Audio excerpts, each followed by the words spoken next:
Welcome back, ladies and gentlemen. We are at the end of the line here. Last match of the day getting ready to come up. But first, whew, what a set there. Japan started things off really well. They were looking on fire, crushing out Russia. But then they turned it around. Went to Volskaya. Not sure if I would have tried to invade Russia in the wintertime. Didn't work out for them. Did not. And from there, they get the 3-1 victory. But it was looking really tight-knit there at the beginning. Yeah, it certainly was. And Dep or DEP, whatever you want to call him, the guy is good on hit scan. His Widowmaker, but especially his McCree really taking over a lot of that map of Oasis. Had some great moments going forward as well.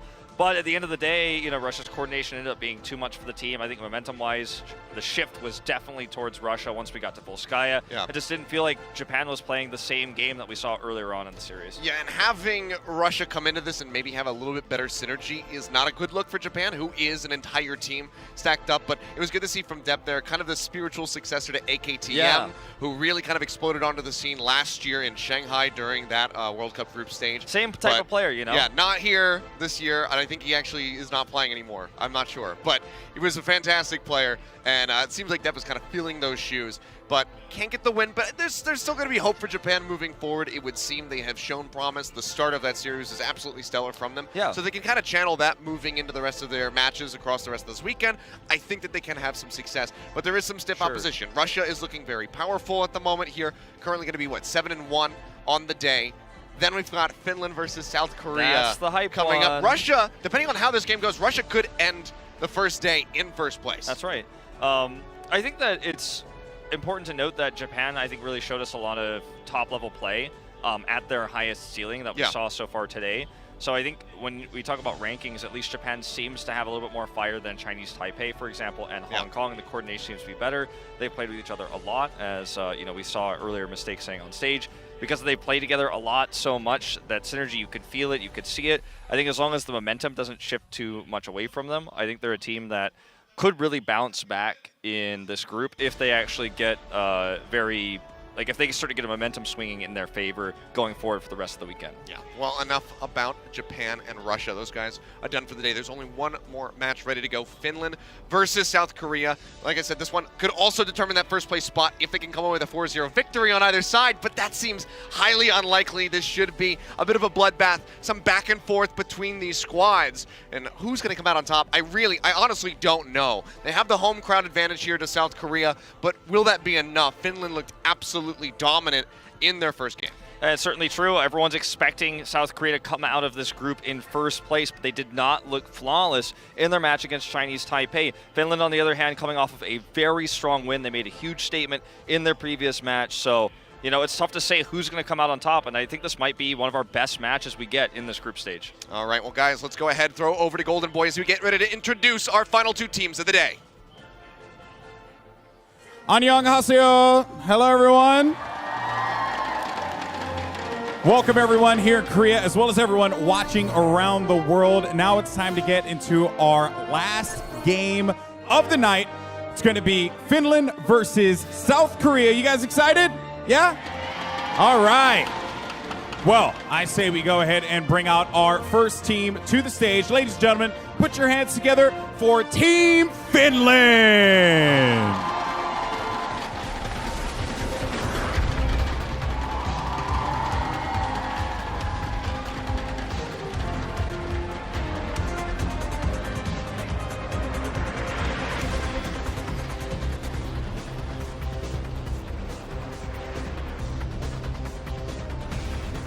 Now, of course, this Finnish roster has a lot in front of them here because not only do they have to find a way to work together, but they also have to overcome some incredible odds as they face off against one of the best teams in this World Cup. Ladies and gentlemen, welcome to the stage, South Korea!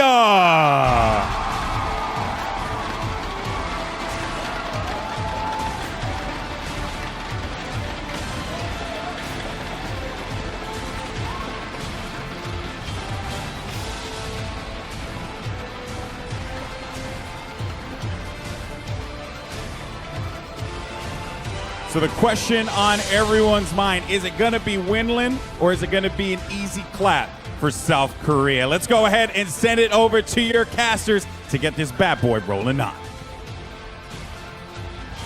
Thank you again, Golden Boy. Again, back off. I mean, Taimu, he's the one who said it was going to be the easy clap. He says the 3-1 victory is going to come out for Finland. I'm not so sure. I think that this might be our first Game 5 that we're going to be seeing here on the weekend for the World Cup. I think that this one really could go the distance and have to have that final tiebreaker on control. I think the cool thing about the Finnish roster is it's kind of a it's an all-star team of Overwatch League players from different teams, with the exception of Davin, of course, who's in the top contender. And now team, everyone's screaming to have him in L Season 2. And I mean, the thing about this team is, when you look at it, I think for a lot of people, you realize suddenly, oh, there's a lot of Finnish talent in the Overwatch League, and now they've come together to be able to speak and communicate, of course, in their home language here. And it's a team that clearly has come very prepared. You can see Taimu will be on the starting roster. We had Davin starting earlier, played very good Widowmaker, but Taimu closed out the series. Now he's going to be starting from the beginning. Now, of course, you know the Finnish roster, you know the South Korean roster. We're not going to be seeing any changes. No Sebjolbi yet. Spoke to him earlier, said that they had no plans for him to be performing here today, but throughout the rest of the weekend, likely that he will be making an appearance or two. But the squad, they got their win, shaky in the beginning, but able to take the victory in the end with the 4-0. But can they do it against Finland? It seems so unlikely that this could be a one-sided series. Kicking things off will be Lijiang Tower Forest on our control map. And this is a bit concerning for South Korea, I think, in a lot of ways. When you look at the matchup between Fate and Froggy, we've seen Fate avoid the Reinhardt so much. Froggy, on the other hand, has been playing so much Reinhardt. He's so famous for his very quick build on Earthshatter. And this is a map where Reinhardt is so meta. I mean, this is one of the control maps where he's almost essential. So will they, adapt South Korea, try to put Fate on the Reinhardt, or is he going to be continuing to play more and more of that Winston to try to counter that, try to kind of circumvent the Reinhardt? We'll have to wait and see, but, historically speaking, in this meta, especially in contenders, which played on this patch more than Overwatch League, obviously, that we've been seeing a lot of Reinhardt on Lijiang Tower. Yeah, I think that's going to have to be, I think that's going to be the prevalent mix here. It's just, like you said, is Fate going to go for that, or are they going to try to work around it? Because that really could cost them. If you go for the Winston and, Finland happens to be running maybe the Brig Rhine, you get that shield bash in, a couple swings and a fire strike, that Winston will be going down as long as the focus fire comes through. So they're going to have to be careful. I think that we probably will see Fate go for it, but maybe he wants to roll the dice. Maybe he's feeling lucky today and wants to bust out the Winston just a little bit more. The rest of the squad can expect here from South Korea. We'll be backing him up. We'll be trying to keep him alive. We saw some great plays from Ark, had that interview from him as well. Said, yes, we are going to go to BlizzCon. We are going to win the whole thing. Yeah. But now they need to prove it. He needs to put his money where his mouth is. Well, take a look at him on screen and get this win here, because if they can take down Finland in a convincing victory, then again they will slingshot the way into being the top team, the favorites, to just kind of cruise out of this group stage. Libero has been playing almost exclusively Pharah tonight, throughout this first match. Yeah, a couple flips onto the Brigida. Yeah, and the Brigida has been kind of what he's swapped to, and I think some of the weaknesses of South Korea in that previous series against Chinese Taipei was that he swapped late. But in this matchup against Taimu, in terms of the Pharah versus Pharah, that's, I think, going to be one of the big ones to watch out for, because Taimu has improved his Pharah a lot. I think he's a fantastic Pharah player at the moment. So, in terms of those body rockets in the sky, it's going to be a big factor. But we know that Carpe loves to play the McCree when those situations arise, so he can try to sort of counter the Pharah at range. So that's something that, I myself am personally really looking forward to. And Zappis, he could be a human statue. He's a stoic. But just getting these guys ready to roll in, getting them all set up in the lobby so we can dive into this first game. So Lijiang Tower to kick us off on control. Guaranteed 4, but I'm kind of feeling it, Wolf. I think that we might be seeing that 5th map here in this series, which would set them behind Russia. Again, if that happens, it'll give us one hell of a game, one hell of a series. But both of these teams would be falling behind Russia. That would put them in that clear-cut first-place spot. That's certainly true. I think this is going to be a close series, and even if scoreline-wise it ends up being something like a 3-1, like Taimu predicted earlier, that I think the maps themselves will be pretty competitive. I think a lot of it is going to be about the hero pools of South Korea, because I think what we have seen from them so far has been a little bit less flexibility. On the side of Finland, we've seen a lot of different things, including, a substitution, for example, with Davin starting, the Taimu coming in. And I think we're going to have to look at where South Korea looks to try to counter what Finland is doing, because they seem to be the more flexible roster at the moment. I talked to Taimu just a little bit, after their first series of the day, and he said, there's a reason why I wasn't starting in our first series. We have some things planned. We're waiting. South Korea is the big goal, so they wanted to hide some stuff. So they're playing close to the chest with this. So now we're going to see some maybe unexpected things out from Finland. One would hope, at least, he could have been messing with us. We know that Taimu can be a pretty big troll at times. Yeah. But I think that he was telling the truth. I think that we're going to see some surprises as we get ready to dive into this series. They've been prepping for South Korea. That's a team that they know they need to beat. They're not so much concerned about Russia or Japan. They know that if they can take them down, then they can gain that first place spot. Honestly, whoever wins this series is very likely in terms of favorites to get out of the group. Absolutely. They're very likely to take the first place seed. Beating South Korea, giving them their first loss in a group stage so far, because it's been 2 years running, they have not lost. Being able to deliver that and then not making it out of the group stage would just be a really, really bizarre situation. So don't think that would happen. I agree with you. I think you would suddenly be like the favorites to go on and maybe even advance a bit into BlizzCon, if not take the whole thing. Yeah, that's the very exciting thing about this as well, is because it makes history if Finland is able to defeat Korea, because it's never happened before.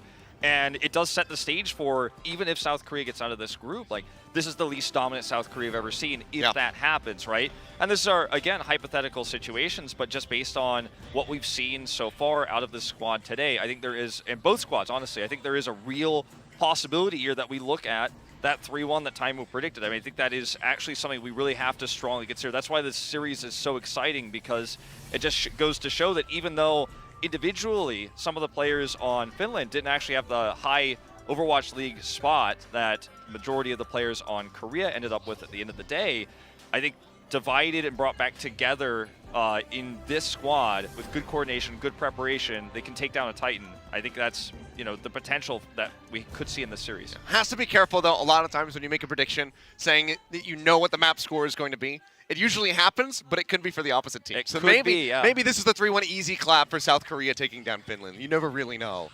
So he needs, again, it's one of those situations of put your money where your mouth is. Yeah. Try to get that victory. Taimu's feeling good. We all, whenever you see Taimu on camera and he's looking happy, you know it's going to be a good time. You know that he is going to pop off in that kill feed, and he's going to have a ton of frags. So I'm really looking forward to seeing how he's going to be going up against these guys. So, has played against these guys in Overwatch League. He's familiar with their play styles. Yeah.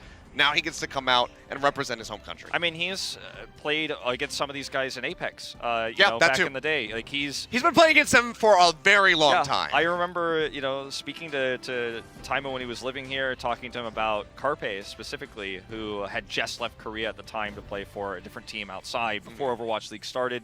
And he actually praised Carpe a lot. So, Taimu has dueled with Carpe since the beginning of time. He's lived in Korea. He's trained in Korea. During the Apex times, he spent more time in Korea than he did anywhere else in the world. So, especially for Taimu, this is kind of a comfortable place for him. Yeah. And as you were mentioning, it seems like when Taimu's in a good place in terms of mentality and motivation, his play is phenomenal. And we've seen all sides of Taimu throughout the Apex history, throughout Overwatch League as well. And now that we're here in Korea, this is one of those moments where everyone on Team Finland looks to be really excited and hyped about this match. They feel very confident. And it's just rare to see that stacking up against South Korea, who, like you've mentioned multiple times, has never dropped a map in the group stage for qualifiers. If Finland could win this series and then take first place, it would be Taimu's first place finish since Apex Season 1, where they're able to take down Afrika Blue. So that would be a huge throwback for him to try to get that win. And a lot of it was on the back of his play. You think back to the Roadhog gank, essentially, that he had on Hollywood. So absolutely wonderful performances from him. So we're going to be expecting a little bit more than that, a little bit more of that, I guess I should say. We're just getting everyone set up, guys, just so you know. Still getting them in the lobby, getting ready to go on Lijiang Tower. Yeah, they had to do the walk-ins and stuff like that. So the second they sit down on the computer, plugging all the peripherals in, getting ready to play the game. All right, but I'm being told that we do have the game ready to roll. In fact, so we'll be jumping into Lijiang Tower momentarily to see these two titanic teams collide. I'm getting ahead of myself. I'm putting my C's on the beginning of my next word instead of on the third one. But here we go. It happens. It does. Sometimes when you have to talk this fast, you jumble up a little bit, but it's fine. We've been filling some time. We're getting ready to roll. Now we can get into the game, Yep. and things can be good. We can finally see the action, see who's going to come out on top. So, guys, let's go ahead and dive in just a moment to see who is going to come out of this, of day one, essentially. It could be Russia. It could be Korea. It could be Finland. But, ladies and gentlemen, here we are. We are in the map. Incheon Tower, ready to go, kicking things off on Night Market. As much as I would love to see Taimu on the Hog here, I don't know how realistic it is. We've seen a lot of it, though, in Contenders Korea specifically, through China as well, in the Contender scene, of course, on this patch. So I would love to see it. It does have a lot of high pick potential. On the side of South Korea, we mentioned it earlier, they've been hiding a lot of what they're doing until the gates open. So I think there is a chance that we do see Carpe and Libero on these heroes, with Fate just switching over to the Winston or the Reinhardt, more likely the Winston, but let's see. Oh, showing us some Hammond. Could be. Okay, looks like we'll be sticking through this. So they will charge out. Taimu is on the Roadhog. Hey, you can do a lot with the Hog against the Hammond. You can, of course, just simply grab him, prevent him from being mobile. So get the Goat's adaptation here. Not going to be seeing that Brigade coming through. Pile driver coming down from Fate. Not getting too much done with that. Getting zapped down below half HP. He will just go ahead, roll back. Keeping himself safe. Point getting ready to unlock in 6 seconds. Right now it's going to be Finland who have the inside track, but Libero tries to open things up. Shaz going to be taken down. Fate dives in. Adaptive shield comes in, but they can shred it right off him, so he has to roll back to safety. Dragging down below half, however, as Libero has this great back angle coming in. Just chunking them out from behind. It's going to be Carpe traded out. Taimu now going down. South Korea looking for this initial cap, and it seems like they'll be able to get it. So well played by Fate. Comes in to re-engage on the point right before it unlocks, right before the capture can complete. The comp that Finland is running, it's quad tank, like you said. It's not goats, it's 4 tanks, 2 supports. Very difficult to break, especially with the sustainability of the Roadhog. But he comes in, disrupts, gives space for Libero to do that extra damage. Now he's holding on to this barrage. He's got a good angle. Yeah, he's going to go ahead, drops this one down. Defense Matrix is there, however. Charge up into the air, and Libero will get taken down. Links are finding the killing blow. Fraggy still going to be swinging around. Mile Driver comes in from Fate. Got that minefield ready to roll, but now Shaz going to be taken out. Carpe finding that hit, and Zappis has been knocked out of the mech. Here's the minefield. That's just going to go ahead, drop down the mine. Self-destruct is in. Fraggy's going to get the barrier up. Will be able to do so. Denies the remech.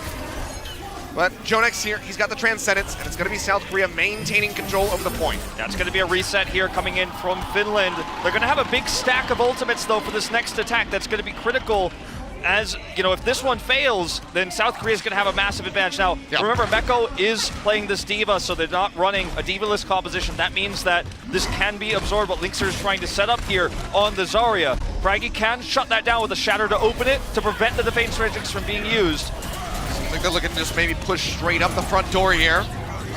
Fate pushing forward, trying to disrupt. Charge Fraggy, just getting himself in onto the point. They want that inside track. They nearly have the flip there in their favor, and Fate's gonna get taken down. Fate Goose finds the right click to go ahead and finish him off. Coalescence out from Shaz as they push forward, just looking to get as many staggers as they can now that they have control over the point, but likely just gonna be kiting right back in because Libero still getting a couple rocket tags in. Fraggy wants to keep himself alive. Good play by South Korea here to disengage, but this is exactly what you want if you're Finland. Oh, now they're going back in. That's gonna be the Shatter coming in, looking for Fate. The pin comes down, but he's still gonna be healthy. They're just hopping him up. Carpe comes up with 2. He gets rid of both of the supports. Now it's gonna be a push forward. Jonah can burn that Transcendence, and they're looking to flip this one right back over into their favor. 25% here as it starts ticking up. South Korea is wresting control straight back out of the hands of Finland. And both times South Korea has taken control of the point. It's been off of an engage from Fate with the pile driver. This time, of course, he was shattered immediately. Froggy predicted exactly where he was going to go down. And the no way to kill him. Yeah, and now look at this. When the shatter comes in, Carpe just has them all lined up. Yeah, perfect, straight up into the air. Now Libero has this barrage. It's 83%. The minefield from Fate actually takes down Big Goose. That is a huge detriment here to the Finnish roster. Graviton Surge pinned in onto the wall, however, as they try to get control back. Self-destruct going to be coming down, but Meko is taken out. Shot from Carpe finds Linkser. It's another headshot, but we'll have to go ahead and peel back as the tanks are hot on his heels. Whole hug from Taimu does manage to take down the hamster, but it's not going to be an oh, nice hook in. I was going to say, never mind. I was going to say there's not much to follow up on that. No staggers, but they get Carpe, so that's good. So can South Korea pile drive into another run by from Carpe again? Not if they can't get onto the point. I love that Finland's playing aggressively forward here into this choke, looking for picks, backing off now. As long as they don't get too stacked up, the pile driver is not going to allow Carpe to make that happen again. He leads with his Infrasight, so he knows where everyone's position right now. He's trying to spot for Fate. The Infrasight's going to allow Fate to know where he wants to pile drive in when he engages. Here it comes. Yep. Looking for it. Drops it down now, but he's already chunked out. Right click's doing a lot of damage here from Taimu. Libero pushing forward, the barrier's up, and he's not really getting any damage in, but finally the shield goes down and Fraggy will fall along with it, as does the mech here from Zappis. Libero cleaning up house, getting rid of those tanks in South Korea, tries to get the flip back in for the win. 95%, they'll get it, they start moving forward, and now Finland, they start getting blood dry. Shaz and Lynx are both going to fall. No one really to tag back in as Big Goose goes down. Can't really buy time. With that, Lucio and Fraggy is eliminated. And that should just be a very tight-knit round here on Night Market going the way of South Korea. Fate, you know, we questioned his ability to play Reinhardt here. We knew that this map would likely be compositionally, from the meta we understand to be, the meta we've been watching throughout contenders globally, right, on this patch, on Lijiang Tower, most teams are playing this map, as we just saw Finland do. But South Korea broke the mold. They put Fate onto that wrecking ball, and he was able to engage and retake the point multiple times with big pile drivers, stunning and disrupting the formation of Finland.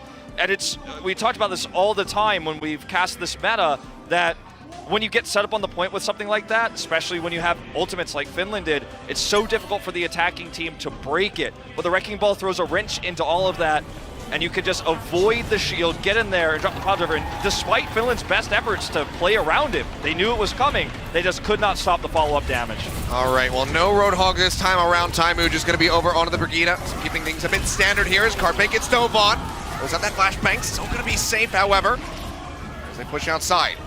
Fate will fall, Taimu finding that kill, and now Mecha going down. So Finland setting themselves up nicely for some extra ult charge as well as this initial cap here onto the point. And Jonak taken down right at the end. Means they'll have an ice dagger, and Carpe has to dive off the side. So Fate's going to swap over to Wrecking Ball yet again, as Carpe, as you say, will fall off the side here. He may swap as well. See if he can get a line of sight. Will be the Hanzo he's looking for this time. Once again, the Wrecking Ball will be used to try to set up this pile drive. Doesn't get enough airtime on this one, though. Gets stuck outside, gonna flank around. Yeah, just gonna be wrapping around the backside. There he is. Goes up. Really hard to keep track of him. He's just all over the place. Busts out of the roll. Has the quad cannons up, trying to get some damage. And Meko nearly falling out. Won't be able to maintain the suit here for now as Fate goes forward. Pile driver coming in. So many. Now the coalescence coming down from Shaz. Just keep everybody alive. Finland are still in control of the point. Fraggy very close to having this shatter available.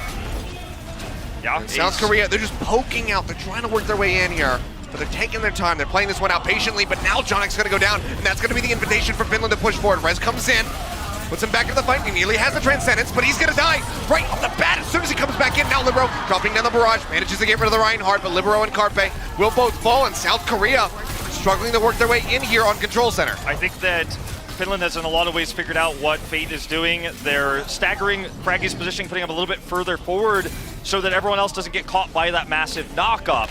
And if that continues to happen, then sure, Fraggy gets hit, but he gets pocketed, he gets healed up by the triple supports here in the burst heal, especially coming from Taimu.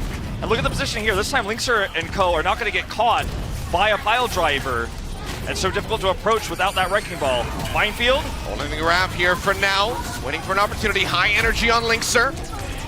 Start shredding them down. If he can just line this one up, has to be worried about the defense matrix from Meko. So far though, South Korea not really been able to get in onto this point. It's already 90% here for Finland as they look to go ahead and finish this one off. 100-0 would be quite the statement. Pushing around the corner. Carpe drops that trap. Not going to be able to get the lockdown here onto the Zarya. Fraggy dead, however. Good opening here for South Korea as they try to work their way in. It's overtime, so they have to get in onto the point to keep this one contested. Fate nearly goes down. Adaptive shield comes through, but Taimu follows up, manages to get the kill.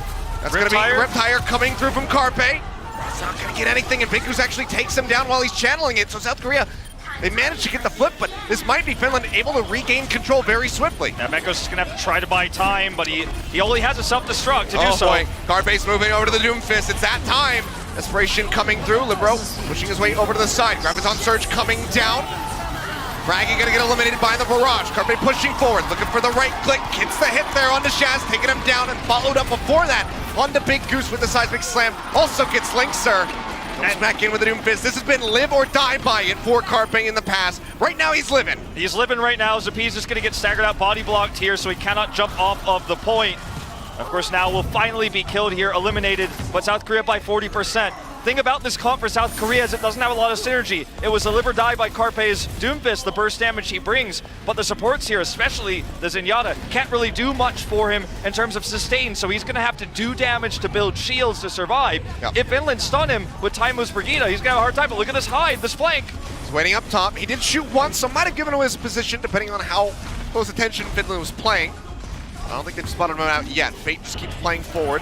Has the threat of that minefield. Not going to be getting the rocket punch here. Exits over onto the back. The pile driver comes down. Fraggy falling a bit low, and Sap is going to be eliminated. Very swiftly killed after he falls out of that mech. Carpe goes low, stays alive. Big gets another kill with the minefield. Carpe comes up big, takes down Linkser, and now it's going to be 80% South Korea. Going to close out the Incheon tower with the 2-0. The minefield is so useful here, Achilles, to stop the approach of Finland because their entire comp is slow moving with the exception of the speed boost coming from Big Goose, so they have to walk over mines to approach the point. He's almost got another one. Yeah. Right now he's at 65%. Carpe building up, looking for the Meteor Strike, just going to exit with the rocket punch. Shatter comes down, they get the lockdown here onto Fate. The pocket comes in the mercy, trying to keep him alive, but Fraggy has a charge and takes him down. It's 99 to 99. As OT starts ticking away, South Korea still in control, looking to maintain it. Carpe finds a pick onto Big Goose. Now Fate takes down Taimu. Things looking pretty good. Meteor Strike comes in. Sap has no chance to make it back into that mech. He will be taken out. 3 members remaining for Finland here onto the point, but I don't think they're going to be surviving for much longer. Now it's just going to be Fraggy. Tries to get a pin. It's not going to happen. 99 to 99. That's the finish. Big Goose tries to get the tag in. South Korea will go ahead and get that first victory here on Lijiang Tower. 2-0 victory. It wasn't easy, but I think the play we saw from Fate here was absolutely inspiring. I mean, honestly, in a lot of ways, the way he played Wrecking Ball here to set up these big knockups to look for big engages. Like, we saw the knockup into the Widowmaker play there, where everyone was basically, knocked into the sky, unable to really avoid Carpe's shots or get towards him to collapse on him because they're, of course, skyward.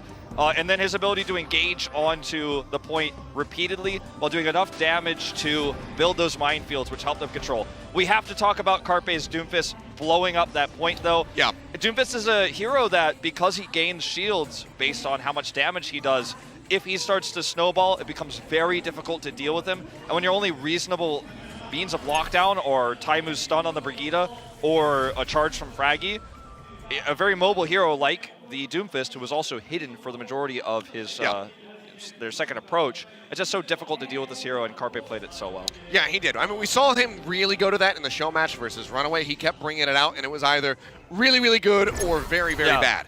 This was very, very good. So he's leaning more towards that range here today. Carpe, that rough start in the beginning in their first match with the Widowmaker wasn't really getting those headshots coming in, but now it seems like he is very much woke. This guy is woke right now, as, he's in there. Yeah. He's in there. Widowmaker, Doomfist now looking very good. Clean play from them. Finland are giving them a run for their money, though. The 99 to 100 finish for them.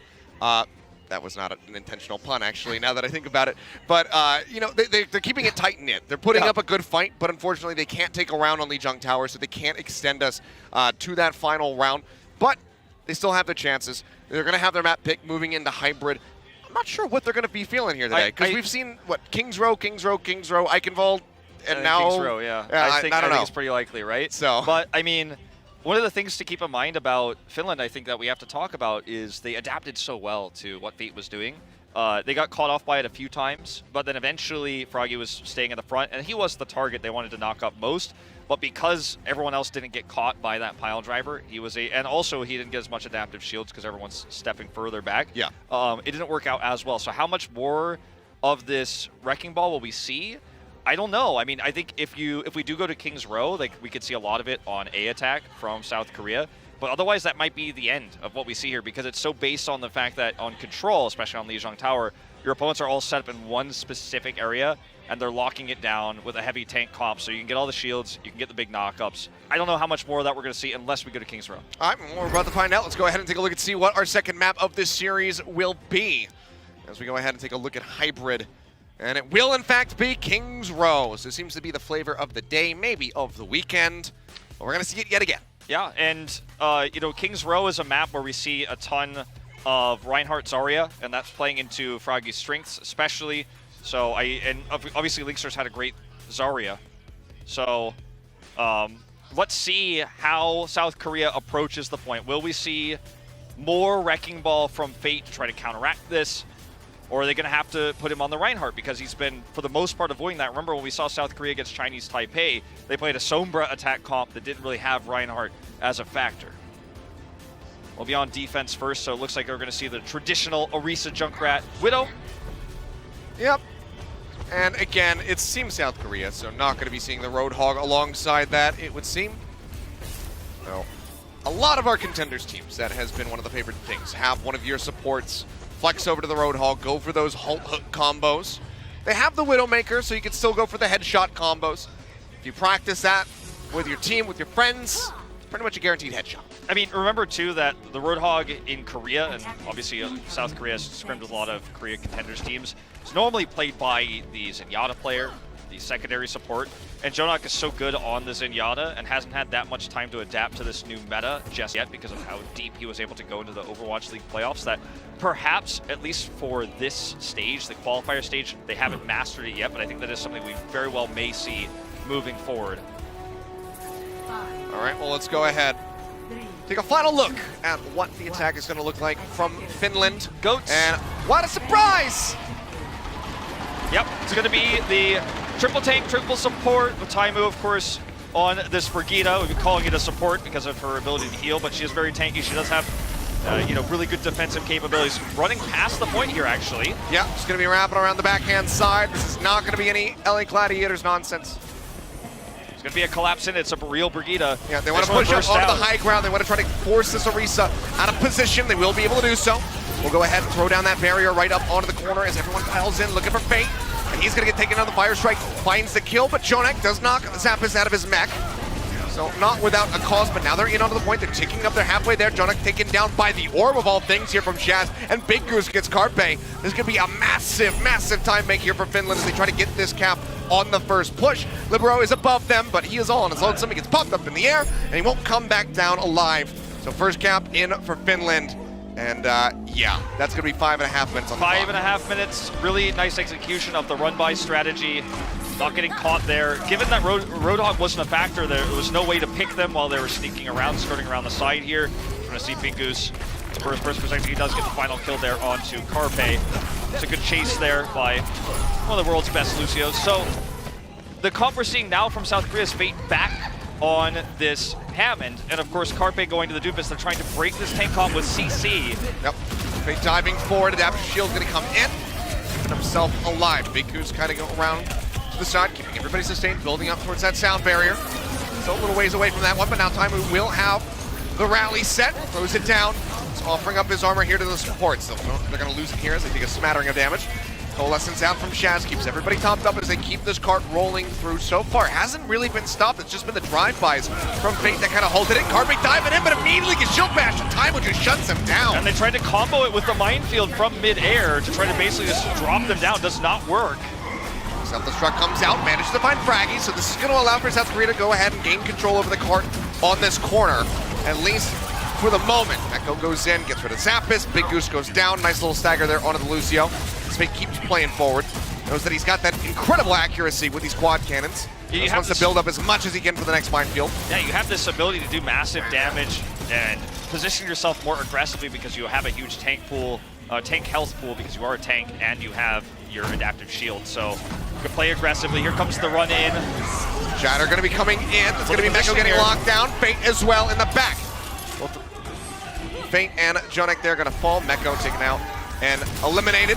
Final hammer swing there from Fraggy will get the life of Arc, and the cart can push forward again. Finland still with a massive time bank of 3.5 minutes, rolling into point B, which is go ahead and bump that up even more. South Korea, can they stop this? It was a really beautiful shatter from Fraggy, so, I mean, after that, Libero knew he couldn't try to barrage there, which is never going to be a trade-up. They have those same ultimates to look for a contest here, though, especially the Meteor Strike. Link Circuit all shut it down, though, with one good grab. There it is! That's going to be the grab in. Barrage out from Libero, manages to find one. The self-destruct from Zappis gets two.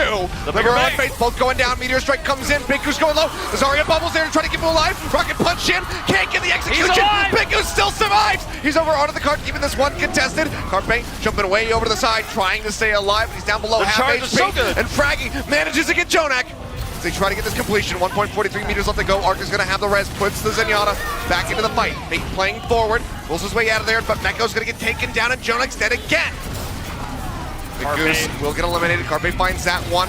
Medium energy here on Linkser, zapping away, building up a little bit more as he tosses out these shields, and Carpe will die. Completion is there, and now it's 4 minutes for the home stretch for Finland to try to make it to point C. Finland is just playing around this very aggressive dive style so well. I mean, you don't normally think of a traditional dive as a Wrecking Ball plus a Doom Fist, but in this case, that's what South Korea is trying to operate on. Taimu's shutting it down. Linkser's building up these very early gravitons, and he's also fighting with high energy because of this style. Here comes Fate, but again, they're splitting against it. They've figured out Fate's style here.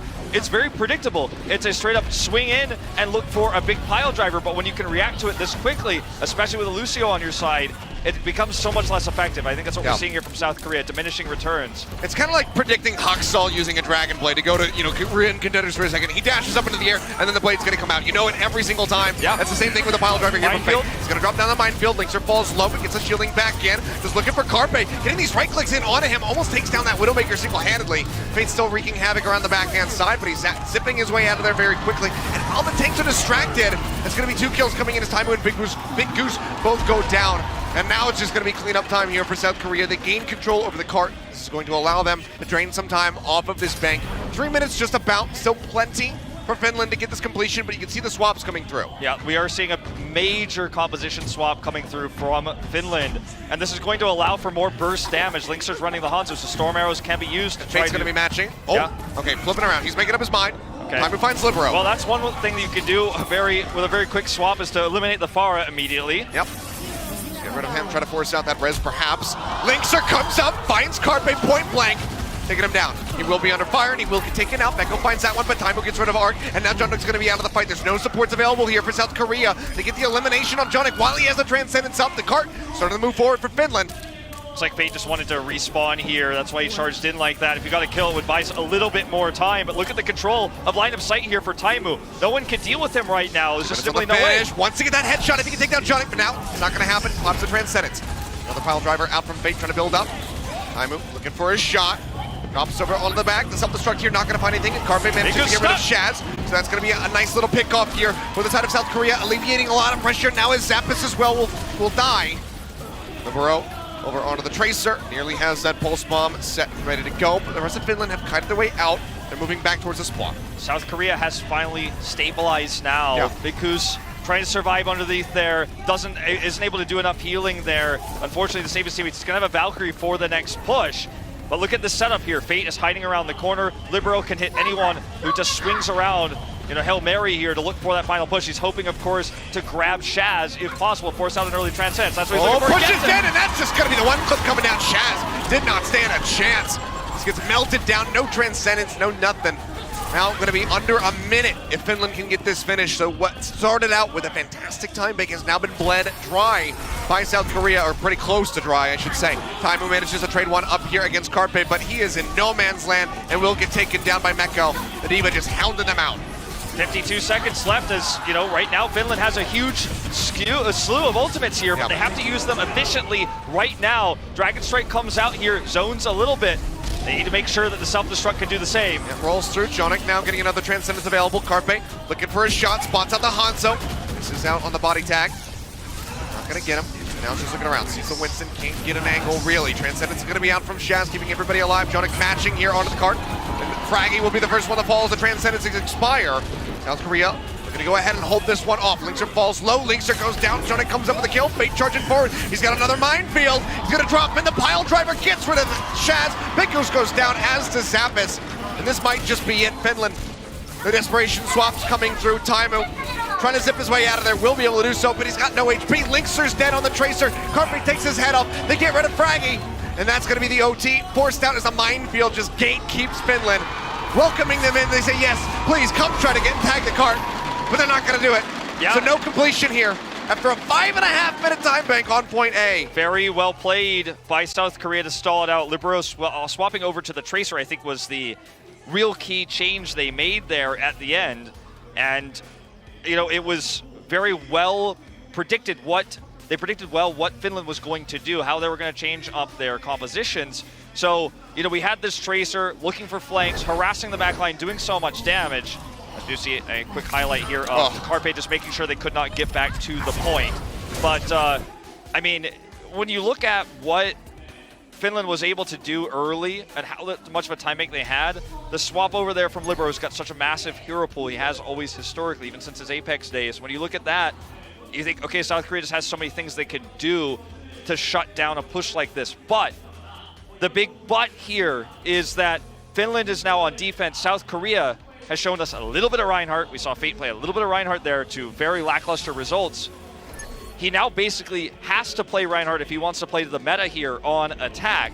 If he wants to play Wrecking Ball on attack, I think that's somewhat predictable.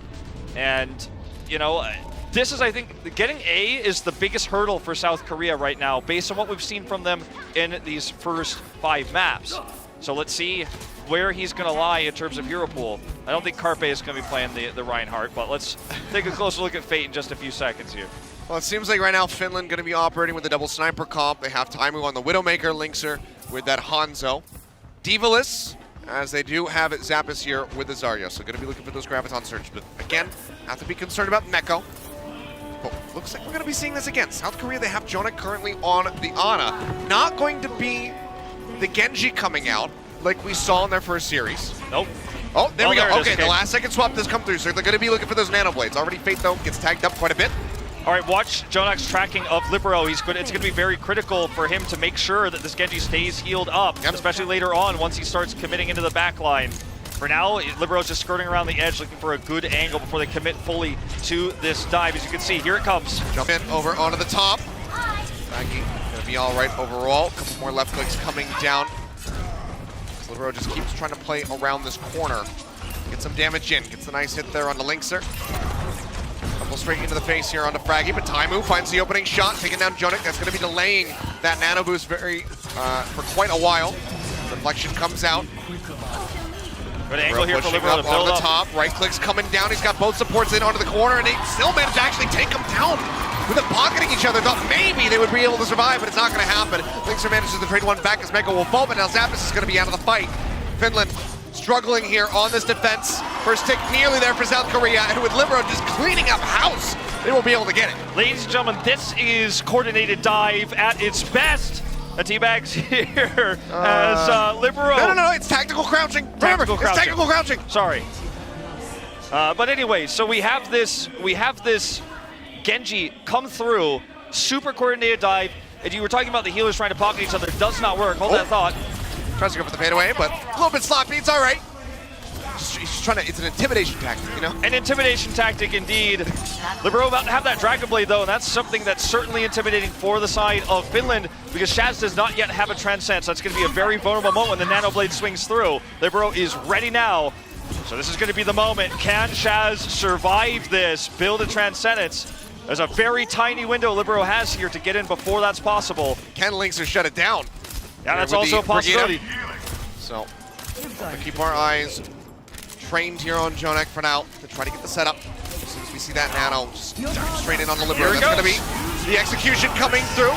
Nano Blade coming down, and he's going to be stunned up. The Libero's still not going to be dying, but he's not going to be getting any kills either, which if you're Finland, you're very happy about. That's a 2-ult investment for absolutely nothing. But now with his up-the-struck, Meko just managed to get Chaz, and it's the follow-up of the back of the play, where they managed to get the kills coming in for South Korea. Carpe gets a double, taking down the Winston and the Widow, as they just go ahead and keep pushing forward. Yeah, a minor little halt here, a hiccup, a road bump perhaps for South Korea, but they get the cart moving again. They certainly do, and now South Korea has a slew of ultimates that they can use to zone Finland out from getting into position. Taimu ideally would like to control line of sight, as Carpe is looking for right now, misses him with the Sonic Arrow. He's going to toss this forward here, looking for Shaz, misses that as well. Gets a little bit of damage there onto Fraggy. Shaz takes down Libero. He's trying to delay these Dragon Blades as long as humanly possible. Carpe will also fall, so the DPS duo from South Korea will be eliminated, but that doesn't mean much because the cart has been rolling up this entire time, so they get it dangerously close. As Jonaki's like, yeah, I'm dead. You guys got me.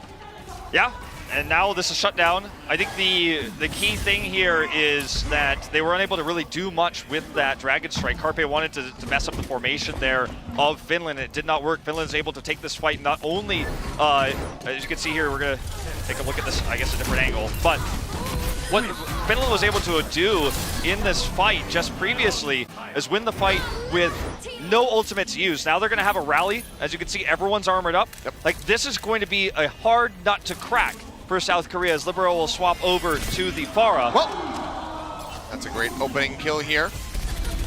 And now it's an even harder nut to crack. Don't have your Zenyatta. Res has to be used. That'll just be moving over on a cooldown. You can just see the reactions here from Time. He knows he's not going to be able to get that kill because there's not enough charge. But just to go ahead, scope in, and try to get that shot. This guy, when he is in form, it is absolutely incredible what he can do. I mean, yeah, when you have line of sight as well and no one's aware of your positioning, which Carpe is constantly trying his best to track, like this, in moments like this, Jonak is vulnerable because he doesn't know where he's supposed to be looking, where he's supposed to hide. Oh, well, Taimu gets jumped on, but the armor pack comes down. He gets that shot in. Onto Carpe, takes him low, and Linkster picks up Jonak. Just further punishing that Zenyatta. And punishing Fate as well. When Fate went in committed to try to kill Taimu, the tank line just collapsed around Fate. Oh man, Fraggy, he's going in deep. Yeah. Backup finally coming through from his squad for a second there. It was looking a bit too risky. But Taimu looks invulnerable right now. He looks untouchable, and his accuracy is, of course, always good when he's given these opportunities, but it almost feels like South Korea's they're drawing so many of South Korea's resources to him that Finland is able to collapse in and kill the tanks who dive. Jonak got caught there because Fate wasn't there to actually peel for him. Taimu's sneaking around. High ground here, he finds Carpe! He just swapped over to the Widowmaker to try to match him, but instantly gets taken down. Rez out for Mark again to put their Widow back into the fight. Pocket coming down. I mean, you're playing... Big Goose keeps Fraggy alive. Libero's playing this far into Taimu's Widow. It's going to be a tough time. Bait's in pretty deep here. He's looking for the hits on the Taimu, but he's going to be pretty much fine in the back line. Bait's just going to be bouncing around. Barrage comes down from Libero, not going to be finding anything. Self-destruct down from Zappis, gets rid of the Pharah. Finland trying to hold this. It's 50 seconds remaining on the clock. South Korea not even able to tag in onto point B yet. Can they pull this off and keep that 3-1 dream alive? Looks really unlikely. Libero going to make the swap over to the Hanzo now, as even though his barrage was well placed so that he could not be hit by Taimu, he was just shut down immediately afterwards. Another rally here from Linkster. Now they have so much armor. Up. Taimu getting it yet again, making it that much harder to take him down. Hey, he's just basically invulnerable right now. Echo takes a hit. If either of these supports die, that could be it. 20 seconds remaining. Carpe gets rid of Taimu, but the rest is going to be there. No punishing on the Big Goose, but now Fraggy's going to go down. They can't put the Winston back into the fight. Transcendent's going to be used by Jonak as they try to work their way in, try to get this push on the feet. Transcendent's going to be matched. Jazz charging forward, helping to keep Zappis in that mech. He just keeps getting poked out, but will not go down. Linkster gets the shield bash in. Echo's going to toss a self-destruct. Linkster has to look the other way, and he'll get taken down, and time was eliminated by that self-destruct. Echo makes it back in. Second chunk out of the mech here. Zappis. Same's going to be said for him. Libero tosses out the Dragon Strike. Big Goose goes down. Chaz will fall. South Korea, they barely inched their way in. They basically need a finish if they want to win this, if they want to move up 2-0. And they can't really swap right now. They don't have enough time to try to switch the Reinhardt Zarya to complete C. And Fate has a Primal Rage, so he'd ideally like to use that efficiently. So they have to control Taimu, and Taimu's already got the opening pick. Yep, takes down Libero. Res is going to come out. Carpe trades it back. Still going to be an advantage here perhaps for South Korea. Taimu res in as well. Fate popping the Primal Range. Goes down to about half. We'll go ahead, just rejoin over back towards the cart. Echo going to be taken out of his mech. Big Goose actually finding that hit. The Baby Diva will get taken down by Linkster. Dive onto the top. Fate zap it away. Building up for another Primal Range here very slowly. 100% moving forward. He falls up. He's got to jump out. Yeah, he has to leave. And suddenly, you know, once again, Taimu has free reign over this zone, and Carpe can't beat him without really just flicking around a corner here because Taimu has eyes on him at all moments. As you can see here, he just had the Emperor sight as well, so he was able to track him the entire time. And with no Primal Rage, diving Taimu directly is not really an option here for South Korea. Carpe, can he come up with it? He's looking for Taimu. Takes that shot, breezes straight passes here. Grapple over to the side, self-destruct out from Echo, not gonna find it. Diva Zappis comes up with two! Gets rid of the Baby Diva, now Libero goes down. An exchange on the Hanzos as Carpe brings one back in for South Korea as they try to keep pushing forward. Carpe follows up. Gets rid of the other sniper. The Big Goose gets a res on the Linkster, putting him back in. Echo has swapped over onto the soldiers. 76 just wants to be able to rejoin. Now this is looking really rough. They're going to need to get some kills somehow. Zappis just going to be spamming away. Finland looking to go ahead and tie things up. Carpe's going to go down. Fate up here into the front, falling low, gets eliminated. Fragging with the Primal Rage, gets rid of Jonak. Now Meko is going to fall. It's just Ark and Libero left in the fight, and I don't think they're going to be able to do anything. Taimu gets a hit there onto the Hanzo, and this should be it. The OT ticking away. Finland keeping the hopes alive. Taimu set a 3-1 easy clap. Right now we're tied up 1-1. 2 to go for the prediction he made on stage just earlier this evening to come true. Really well played here, good understanding of how to protect Taimu. And when Taimu, we started the narrative of tonight of Taimu's in form right now. He's had really good accuracy on Widowmaker all night. And when you give him that much space against Dive in particular, he's going to be so difficult to kill. And when you see, Winston's, Genji's diving him, failing, there's no way out. If you don't get the dash reset with Genji, you're stuck there, you're dead. Yeah. Same with Fate on the Winston. And I mean, even beyond all of that, when Libero tried to swap to the Pharah, he had an even harder time ever getting barrages off because Taimu was just simply not going to die. His teammates were there to peel for him.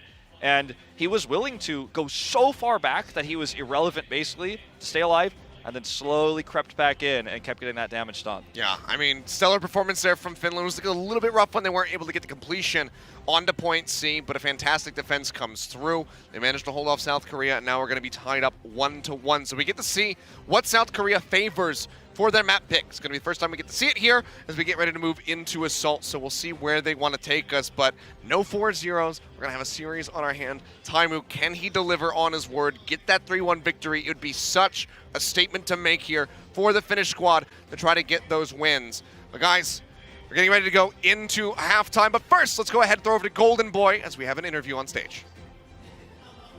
All right, I'm down here with the flex tank of Team Finland, Zappis, my friend. How are you feeling right now? I'm feeling pretty good. Yeah? It's sad that we lost the first map, but we got the second map and the series is tied, so okay, well, happy about it. let's talk about the first map. What were some of the difficult challenges that South Korea had presented for you guys that just you guys were not able to overcome? I think it's just their individual skill and experience playing against like these comps that we played. Usually we don't have that much trouble, and we had a really solid plan going into Lijiang, but we kind of threw in a sense a bit, but they played really well and they deserved the win. But glad that we kept the composure to the second map. Yeah, so going into the second map, you guys decided to pick King's Row.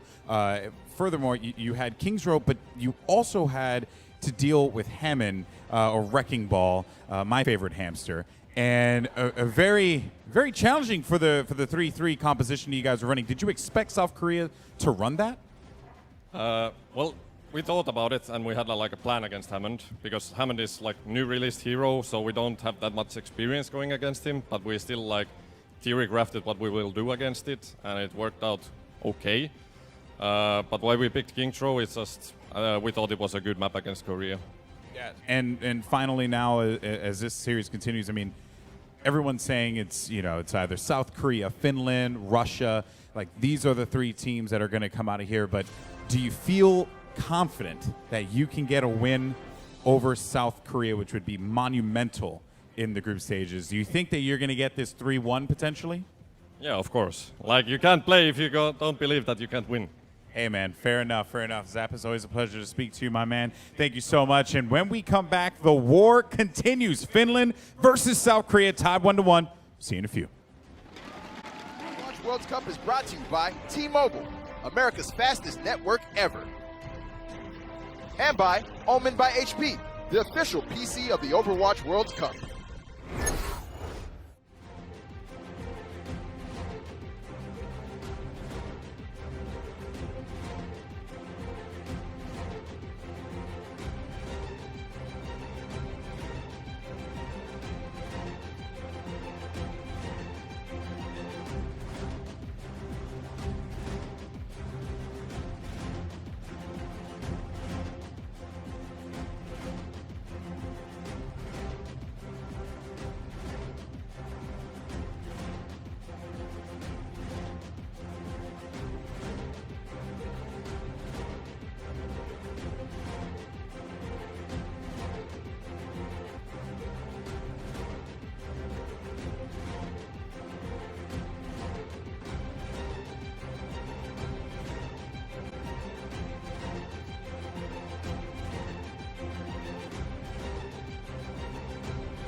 Welcome back, ladies and gentlemen. We are halfway through our series, and it has been an historic moment. Finland able to take a win away from South Korea. The first time they have suffered a map loss here in their Overwatch World Cup history. Has not happened. Finland have pulled it off. They are not immortal. They do, in fact, bleed, as it turns out. So this is a momentous occasion. But can they get more? Because Taimu promised a 3-1. That's the question. He's going to have to win 2 maps in a row to make that happen as we head into Assault. I'm excited to see what Korea is going to bring to the table because we've seen their dive look phenomenal when it is able to go off when they are able to set up for those attacks. Wrecking Ball looks really good for Fate. But on the side of Finland, they're playing more meta comps than, really I think anyone else has. There's been a lot of hiding, I think, of the GOAT style composition, the Reinhardt Zarya. But it's Fraggy in the booth, right? Yeah. And they're playing around his strengths, and they're playing around Taimu's strengths as well. It feels like Finland looks like a really strong, coordinated unit, whereas on the other side of South Korea, it's just a bunch of mechanical gods who have good synergy, but are almost, it feels like, experimenting in some ways with a new meta because they haven't played really this meta until this event in terms of official matches, right? So with the Wrecking Ball coming through, it's very exciting to watch that happen and unfold live here, but can they adapt? Can Fate play the Reinhardt moving forward that may be required depending on what map we go for Assault? And that's that's one of the questions I was going to pose to you is actually, do we just see a map come out so we stray away from that Reinhardt, get rid of the necessity of that pick, and just play to an Assault map that is going to be very Winston friendly? Maybe we just see them completely trying to avoid it because we have seen that not inability, but that they don't want to flex. They want to stray away from it. Yeah, well, I mean, we'll take a look at what map we are heading to in just a moment, but I have to feel like, the best map pick here is Anubis, right? It goes towards everything you just said. It's strong for Winston dive on A, and you can even run the defensive Genji here if you want to stray away from the Orisa Junkrat setups. And that's the kind of style we've been seeing Carpe play most of the time into Assault. This is kind of Anubis Genji style. But I wonder, though, with how well Taimu has been playing and how well he's been able to position himself, will they be able to kill him with said dive? I mean, we're playing into the kind of style South Korea wants to play on an Assault map because they don't really seem to want to run the GOATS comp, but if Taimu predicts this, expects this, and Finland plays around him well, just like they did on King's Row, we could have a similar problem for South Korea. Well, we'll see what Finland is going to piece together here for their initial defense right now, showing the Genji Widowmaker, which would be a bit unorthodox. We've been seeing so much Junkrat historically on this map as especially an opening defensive pick for point A, but maybe they want to stray away from that a little bit. Yeah, one of the cool things about Genji Widow is that when the dive comes through onto Widow, Widow's a very mobile hero. I know it doesn't feel like, when you think about what Widow does, that's true, but Taimu can grapple away, and while the tanks are trying to figure out their next move, are they going to chase Taimu or are they going to move back to Peel? That's when Linkster's going to get on top of the supports. He's going to do a lot of damage. He's going to maybe even build for a Dragon Blade very quickly because of those moments. If South Korea has to peel back to deal with him, then it's a successful defense. Taimu gets back on the high ground. So, it's very cool to see this style coming out from Finland. Let's see if it works out in practice. Well, South Korean fans cheering in the back to try to encourage South Korea, get them moving forward again, get that momentum rolling in their favor. They're going to be on the approach. It's going to be the Winston Diva here, matching the Widow Genji. So which pairing is going to be coming out on top? Taimu looking for the opening shot, not going to find it. Taimu shifting around, looking for an angle here. Very far back, just playing very cautiously right now, forcing a big dive from South Korea if they want to commit. Starting to move forward. Linkster dropped off the top, trying to get some hits in onto Fate. We'll just tag him in the back. Well, Fate Linkster gets a lot of free charge off of that. Which the Libero already at 52%, 65 now, and now he's going to get the kill there on a Shaz, opening things up, but he will get taken down. Zappis able to answer that one, but Jonak gets rid of Linkster. Now Zappis out of the mech. A good start here for South Korea. Haven't made their way in onto the point yet. It seems like that's going to be happening very shortly as Big Goose also falls. Finland would need a miracle to try to hold this. South Korea played so well around what Finland was trying to set up. Rather than diving Taimu heavily, they actually played around the fact that he was positioned so far back, so they slow pushed it and killed actually the front line rather than trying to dive the back line, because Finland didn't have that traditional Orisa setup, for example. It was much easier to just kind of slow push, do that damage. Libero comes up with big kills, now has a Dragon Blade. So we're going to take a look at the pocketing here from Arc as he keeps everybody alive in this fight. Very well played.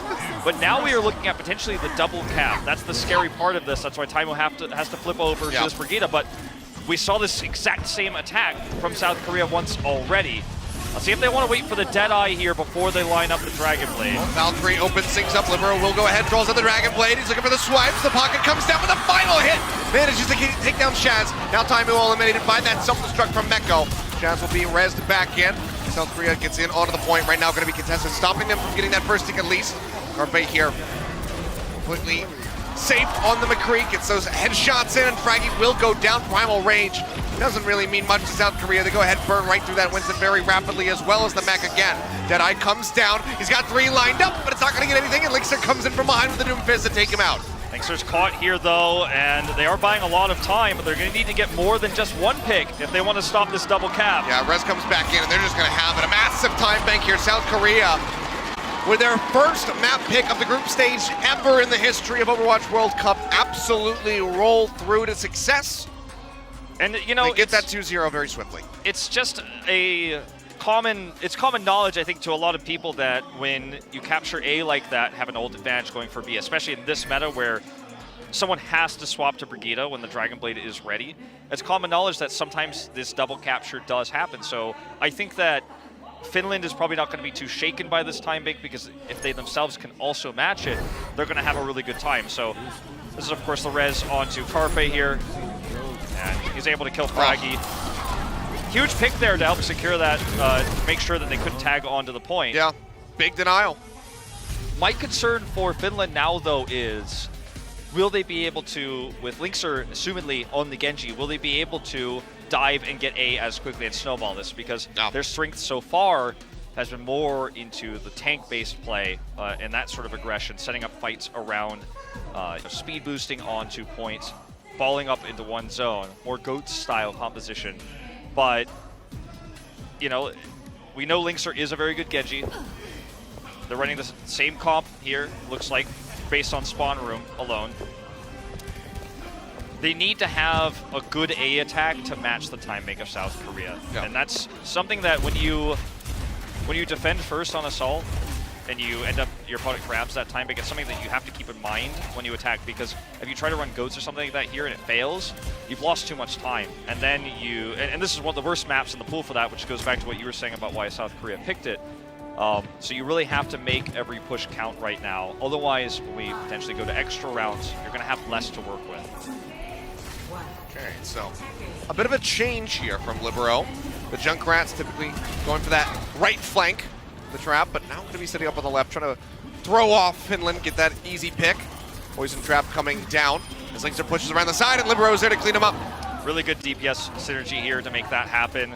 Good call-outs and prediction as to where Linkster was going to be. That's where he operated on the defense, and they find him there on the attack now as well. So they're just fishing at the moment, tossing out these hulks, trying to drag somebody in so Carpe can get that headshot. With the comp patient, Finland now going to be driving in. Carpe just jumping back, looking for an angle, and Libero takes down Fraggy. So another great pick. Rez going to be forced out. Big Goose puts the Winston back into the mix. But the shot comes down, and Carpe gets rid of that Mercy. And that's probably just going to have to be the retreat here from Finland. Linkster's low, Shaz down to half HP.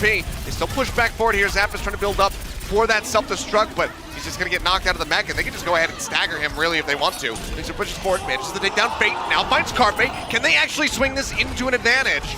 Libero still unhindered here with this Junkrat. Will be fun, and John takes down Linkster. The thing I was going to say right before, just a moment ago, which was now kind of come true a little bit, is Linkster didn't really build that much of his Dragon Blade. He was picked early, and those 2 kills, even though it doesn't get them a tick, doesn't convert into a team fight win, it converts into 72% of a Dragon Blade. So he does get that charge built, which he was very much missing earlier. So now they have an opportunity for this next big fight. Oh, Carpe coming around the side looking for Taimu. He gets jumped on, getting chased down. Looks for the shot here, up close and personal against Fraggy. The Taimu comes up with 2, gets rid of the DPS duo from South Korea. Rez will come out from Arc, putting Carpe back into the mix, and Libero manages to take down Linkster with a trap. Taimu gets rid of Mekko. Zapdos just going to be sitting here, has that self-destruct to buy some space. But the clock is draining down. Even if they got the cap right now, it'd be 6 minutes. So already looking like they're going to be able to finish this map with a lesser time bank if they can get the completion. Yeah, But the first tick here onto A still has not come through. Taimu's just trying to operate behind this squad right now to prevent everyone from getting in position. There's a nice Transcendence to deny that damage. Jonak keeping himself alive. Shaz still holding onto his own Transcendence. Big Goose nearly has the Valkyrie. Taimu taken down. Carpe finds that hit. Holt comes in. Dragon Blade going to be drawn out here by Linkser. Dives in, but he just gets taken out. Linkser comes down the tire, but then Carpe comes up with 2. Gets rid of the Genji, gets rid of the Mercy. And South Korea, suddenly, they are looking at a full hold here against Finland. They're playing so well around Linkser's dive, the positioning, not to mention the focus fire here. So, you know, I mean, when the Rip Tire comes through, he kills it, but he's exposed in that moment, and everyone has basically created a funnel. What was that fadeaway shot? Yeah. I mean, they've created a funnel for him to operate through, and Carpe was ready. Gets the kill on the Taimu here now as well. It's looking real bad for Finland. Max trying to find the pick off there on the Shaz. Again, the Transcendence is still there for Finland. Try to keep people alive, but Zampus is going to get knocked out of the mech. Carpe just goes ahead, gets rid of the Baby Diva. Another shot in on the frag, and it sets it up for Mecha to go ahead and get the finish. 45 seconds remaining, South Korea.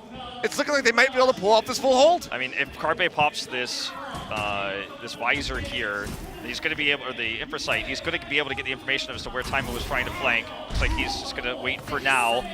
We will see them trade with each other with the sound cues coming through. Palt's trying to pull them into position. They've got one shot, this Finland does, but they don't have any Dragon Blade. I'll jump onto the front here. Fraggy already taken down. Mecha with the rockets. Is able to finish him off, and now it's going to be Shaz.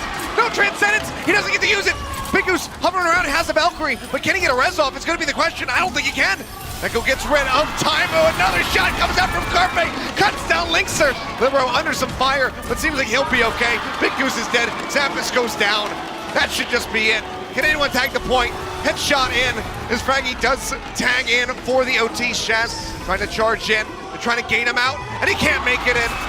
South Korea full hold against Finland here on Temple of Anubis. Very good body blocks there and concussive mines, even though he's virtually invulnerable there in that Transcendence to try to tag onto the point. Can still be physically prevented from doing so. That's what happens there on the defense. Shut down was Linkser repeatedly on the Genji by the play of Carpe. His headshots were good, and the way they set up around using the Orisa to pull him into position, oftentimes pull tanks into position. But normally when the dive came through, South Korea backed up, set up in these choke points, these corridors, small hallways that you have to force fights on when the team plays that far back, but that Carpe could predict where the shots were going to come through, where he was going to get those headshots. And I think beyond that, this kind of goes back to our kind of initial predictions about the map, because we played a map where it plays to the dive strengths that South Korea's been liking to run. Fate's been loving his aggressive Wrecking Ball and his Winston. And on the other side, it's Reinhardt Zarya from Finland, and you just can't run that against a time bank that's that extensive. It's just too risky, so they had to try to run the dive, and Linkser was shut down too hard for them to make a dent in that point A. Well, now it's 2-1, so can't deliver on the 3-1 dream here, but still could tie it up on Escort. It's going to be the map pick going back over to the side of Finland. So if they can draw something out where they can get a victory, maybe go for the Rialto, since the Reinhardt is really not going to be in the wheelhouse of Fate, try to exploit that weakness. We already saw Taimu's far up, quite strong, could run that on that map. If they can get that win, they could tie us up and force us into a Game 5. Time will tell. And it's going to be Rialto. Okay, so this is going to be the play here for Finland. Yeah, this is a good map choice. It plays into everything you just mentioned. And not only that, they've had a map of Rialto to study of South Korea.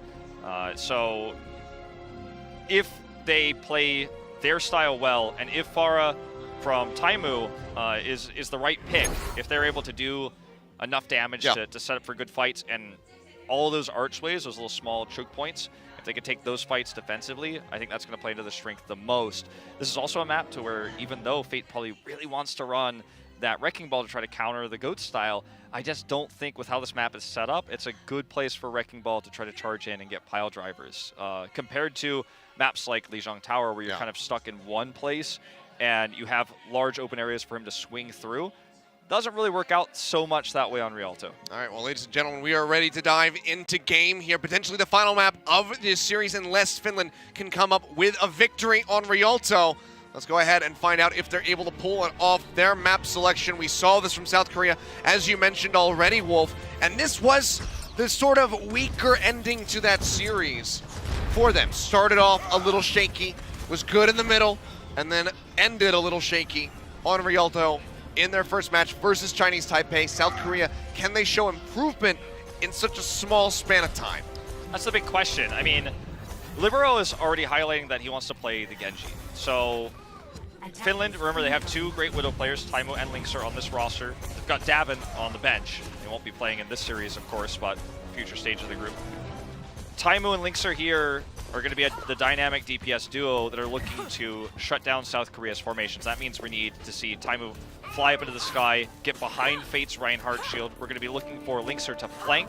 If he can, ideally kill Carpe, then look for damage to the tanks to clean everything up.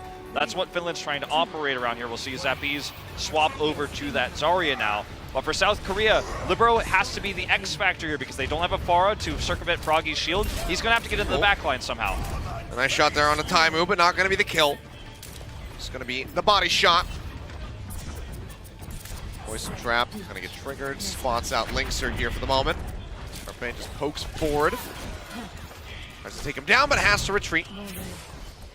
So far, it's been very hesitant play here from Finland. They haven't really pushed out much. And now you're going to see the swaps coming through. Taimu over onto that Brigida. Yeah, Taimu swaps to the Brigida. As soon as they see Libero, they're like, well, this is a little bit risky. We're dealing with Carpe's Widow. Yeah, Carpe's Widow against our Pharah, as good as Taimu is. You know, there are limits to what you can do. And now they're going to have the stun to shut down Libero when he tries to farm those blades. Good angle here for Linkser to take a fight, and they get Fate. Yeah, he has just gone out all by himself. They take him down very swiftly here. Linkser takes a big tag, but will be fine. Just kites his way back around the card to keep himself safe. Spamming out with the right clicks, looking for a couple hits in here. As Carpe keeps operating here onto the high ground, just taking some pot shots. Libero hit onto Shaz, but otherwise not going to take him down. Carpe under some duress will be fine. There's Cart moving up. As Zappis Fate's is in made onto the swap. side. Yonak's going to spot him out.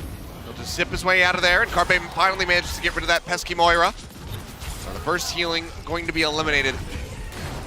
Still moved up quite far here is going to be Finland as Fate pushing forward, getting closer to that minefield. Libero has the Dragon Blade out. He's looking for a tag, gets a couple swipes in onto the enemy Zarya, but can't take down Linkser. Will be able to survive.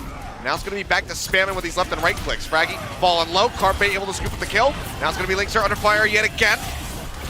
Libero gets stunned up, but not going to be going down yet. Goes dangerously low. They're trying to burn right through him, but he'll get topped back up. And Fate finds 2. Gets rid of Taimo, gets rid of Linkser. The minefield finds Big Goose. This is the 3 on the back of that Hammond. This is the one area, you know, I mentioned earlier about how I didn't think Wrecking Ball would have a huge impact here. I feel this is the one area that opened it up to where you can use your grappling hook as Hammond here, as the Wrecking Ball, to find these fights, and that is exactly what he's setting up. Libero builds that Dragon Blade insanely early because no one could contest him on Finland. They didn't have enough range to hit him while he was farming it.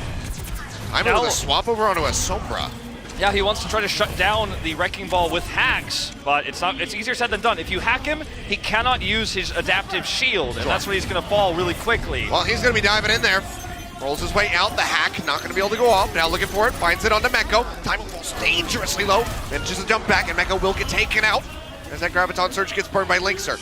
Trying to move up here with the cart. Arc, dangerous position here. Manages to get the res on the Meko, but Arc will fall down. Shatter now coming out from Fraggy. Dragon Blade here from Libero. Jumps into the back, but the fade's there. As Shaz keeps himself alive. The same cannot be said for Big Goose as he gets eliminated. Answering Graviton Surge here from South Korea. Libero takes down Fraggy. Self-destruct going to be tossed up into the air. Looking for a pick. Not going to find it. Zappis can't make it back into the back. Zarya finds the kill. It's 50 seconds remaining. South Korea, can they full hold this here on Rialto? What an incredible play by Arc to res Meko to set up for that grab. It was so complicated what they just did with the Dragon Blade coming out as well, all in one fell swoop. South Korea is able to retake control. Carpe swaps over to that Doomfist now, and he's looking for the flank. He's hoping to surprise them. Grab the shield was backline. used by Bait, and now he's going to be taken down, so they don't have the Hammond, and he's in such a position that Arc can't really go over there to try to get the res. Fraggy building up, going to be looking for another Earth Shatter here. He's about 75%. Carpe goes forward, gets a pop out there on his Zappis' mech, but now he can take it down. Fraggy finds the kill. He's getting closer and closer to having that Shatter, which he might desperately need to open up the point. Fate playing forward, kites his way back, trying to wrap around, but Linkser chases in, high energy on the Zarya, burns him down, and now it's going to be on Meko. He pushes forward, no self-destruct, no way to make it back into the mech, and now Jonek's going to go down. Fraggy also eliminated. Coalescence coming in. Dragon Trying to Blade. keep everybody topped up, and Libero, nothing you can do with a deflection. Will get taken down. Chaz finds two, gets rid of both of the DPS duo here from the side of South Korea. They will be able to push this into OT, so no full hold to be found here for South Korea. I feel 225. I feel like now Finland has such a massive ult advantage that even though they got it in overtime, like this should be a smooth run, at least towards contest of B. They're gonna hope so. And I think it was a big gambit that was completely unnecessary for Carpe when he made that switch over to the Doomfist. It was a surprise tactic that just did not hit the mark.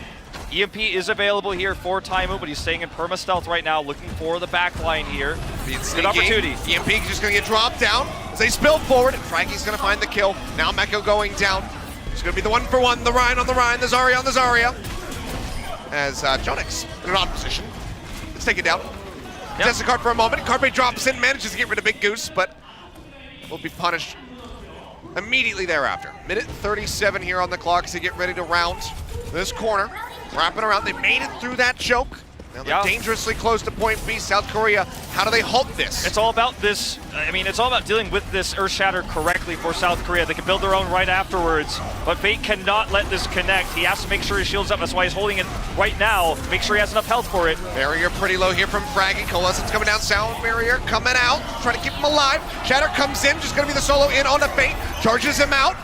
Gets the pin in, but hasn't gotten the kill yet. Still going to be swinging away. Looking for the finish, and Linkser is there to help follow up. Now Jonik right off the end will get taken down by Taimu. Completion there on the beat for Finland. Keeping things rolling, 2.5 minutes back onto the clock. It was really well played there by Fraggy. He was able to identify that Fate was going to move forward. He had the flanking Shatter there, and that was the turning point in that fight, because if he doesn't get the Shatter, then South Korea builds the Shatter that Fate has now. They can delay, maybe even get a Graviton Surge, so that was the moment right there when Fraggy was able to hit that Shatter. Fate's looking for his own now. Yep, Graviton Surge is going to be coming down, locking up the tanks, and they will just fall, it would seem. Libero tries to trade it back, has the barrage down. That's the right two. Shatter comes out. Carpe gets the head on the two. Zap is knocked out of the mech. Now Shaz going down. Finland nearly getting team wiped. Taimu will fall here. Libero puts that rocket on his dome. What takes an him out. incredible play. Still a minute and 45. There's still an opportunity here for Finland, but South Korea showing signs of life. They're swinging the way back in. Now Fate is going to be over onto that Hammond yet again. Libero gives a salute because he knows he made the play, got the kill onto Linkser, burst the shield, allowing that perfectly timed Deadeye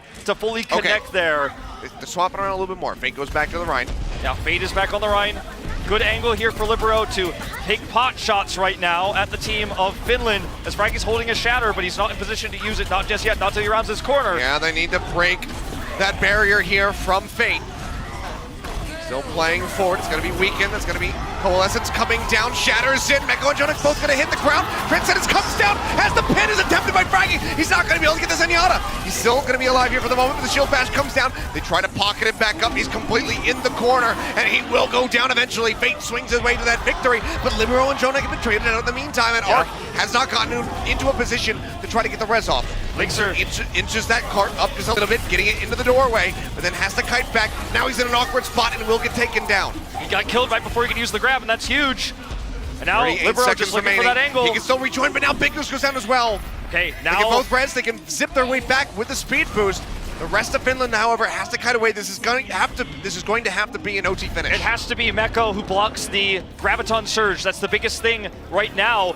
If he gets hacked by Taimu's upcoming EMP, he will not be able to do it. So that is going to be a huge factor here. Can they burst him down before that occurs? Shatter's going to leave. Shatter comes out, hack comes down, but the barrage is there. Libero gets rid of Fraggy. Sound barrier in, but a bit too late for Finland. And Zappis!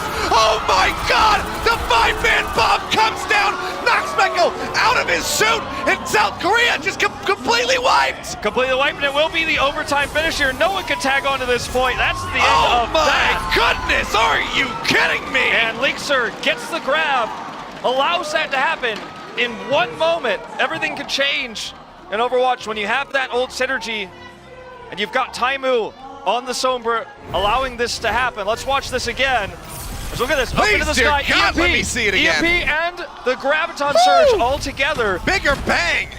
It is the biggest bang. Knocks them out of the park. So, when you watch a play like that, you know that everyone on Team Finland is communicating at the highest level. Look, we're in overtime, so you have to stick on the cart. So you're already in a crazy tough situation at that point. you know that they have D.Va on the other side, so the Graviton could be eaten, can ruin everything you're trying to set up. So Taimu builds EMP. Right when I mentioned it before, he was around like 85%. He farms it up, tosses out the EMP, which then, of course, prevents Defense Matrix from being used. At the same time, there's already a self-destruct in the air, and everyone's caught by the Graviton that they cannot eat because of the hack. So it's just three ultimates together coming up with the map finishing play. Not map winning, though. This is not the end just yet. That's just the first half of Rialto. We still have the attack here getting ready to come through from South Korea. But at least Finland, they got the completion. So even if there's, a stopping full push here from South Korea, they have a hope, a glimmer of one. It's barely there, but they would have it. But now they need to try to be dominant on this defense, crush South Korea, maybe even pull off the full hold that we nearly saw on A. Well, looking at compositions here, as we've got just a moment to take it all in, it is going to be Taimu on the Roadhog that we were talking about earlier. Let's see if he can actually make this work. They're going to spawn camp here, it looks like. This is going to be tough to pull off. They're going to be looking for it. Oh, don't disconnect. Right click's coming down. If this fails, it's going to cost Finland big time. Oh yeah, this would be a massive amount of distance that South Korea could gain. Karpi's going to swap over onto the Doomfist. He's going to look to break them out. The hook not connecting there. Onto Libero as he zips his way up into the sky. Fate swaps over onto the Hammond. Right click's still just going to be coming through. This is one of the things that... Okay. Okay. Well, I guess we're gonna. This might be a redo on this one. Anyway, let's talk about the comp. Let's talk about the comp a little bit further. So there's kind of spawn camping here, right? Yeah. And they've got the Roadhog. So anyone who tries to sneak out, theoretically, because they're covering all entrances, could be grabbed by Taimu's hook. Yeah. If he hits every hook, right? And then you build up a lot of ults through this, and with the comp they're running, you build support ultimates very quickly because everyone's bunched up. You get the AoE healing, etc. Then it becomes even more difficult to come out, and I think it's one of those tactics that tries to catch everyone off guard. However, we know Libero already got out. Like, we saw the right clicks coming through from Taimu, but he's not going to be able to catch the Pharah. So Pharah's already out there, and the Doomfist can, of course, force its way through this. So can the Wrecking Ball. In a meta where, like, Doomfist and Wrecking Ball didn't exist, like, I think this would be very, very strong. But now that it's been scouted and Team South Korea has gotten Libero out, so they're going to be the spawn camp attempt here is going to be kind of, I feel like, displaced by the fact there's a Pharah constantly peppering their squad. It can still work, but obviously we'll have to wait until we get back into game to see how it's going to happen. Yeah.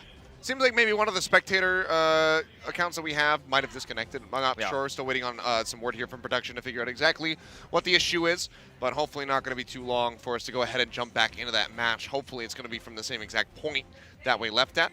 But let's go ahead and take a look at some replays here in the meantime, guys, because, I mean, it was a very eventful series up to this point. Yeah. It might not be over. There's still a chance that we do have a Game 5 if Finland can pull off this very aggressive defense that they've started off with here. Yeah.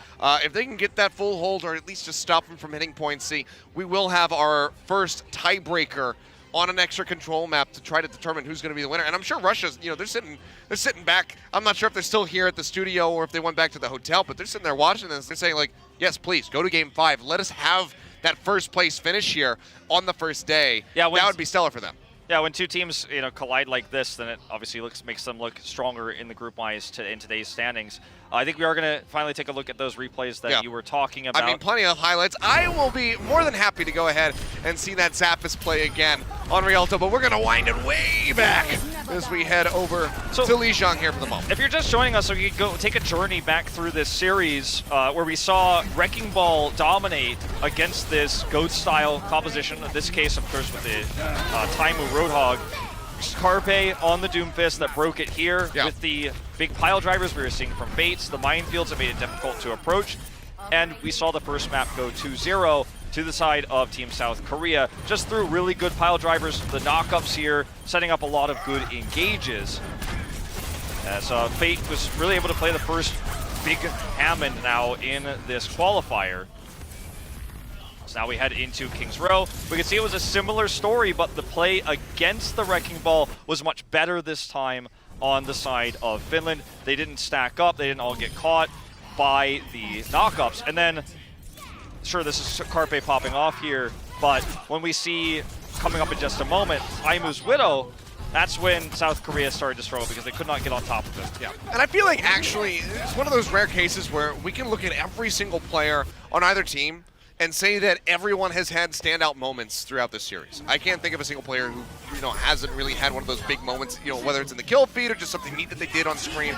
It's been pretty much across the board an excellent series for everybody, very back and forth, and they're trying to continue that trend because, if Finland can get this win, then it's just going to be that alternating South Korea to Finland, South Korea to Finland into a Game 5 to decide it all and see who can take the win. And again, even if Finland gets the victory here, they won't be in first place, but they still set themselves up to be massive favorites to go to BlizzCon. Yeah, there was that massive self-destruct there with the bigger bang after GP.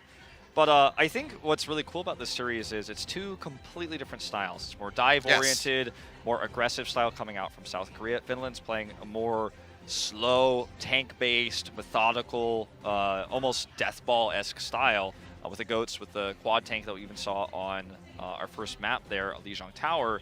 So I think the maps are having such a big impact on this series because you go to King's Row, it suits that style, right, of the heavy tank. Then you go to Anubis, suits the dive style more. Linkser gets shut down by Carpe. So now, after Rialto, similar, goes to the strengths of the tanks, the combos there with the ults. We'll see if they can make that defense work now, but they did get that completion. They did have that really nice combo there at the end. Yeah, so good look for Finland. Now with that aggressive defense, we'll see if they can pull it off. But guys, we're going to go to a quick break while we take care of our technical difficulties, so stay tuned, stick with us. We'll have the conclusion of this series when we come back. The Overwatch World Cup is brought to you by Owned by HP, the official PC of the Overwatch World Cup, and by T-Mobile, America's fastest network ever.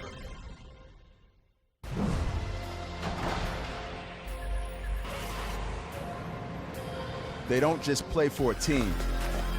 They play for every fan, every rival, every moment, every match. And when everyone watching expects the best, they perform with the best.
Welcome back, ladies and gentlemen. We have everything taken care of, it would seem, here. We had a network drop issue, so fortunately, we will be restarting the second half of Rialto with the defense here from the side of Team Finland. A bit of an unfortunate circumstance as they kind of showed their hand here. Yeah. But we started to see the adaptation coming through from the side of South Korea, moving over onto that Hammond whatnot to deal with that very aggressive forward play that we had seen from them, just trying to keep them into the spawn. But we'll see if they try to run it again, because they were very confident this time. Who kind of alluded it to you and I earlier on when we had spoken with him. He said, yeah, we're going to spawn camp them.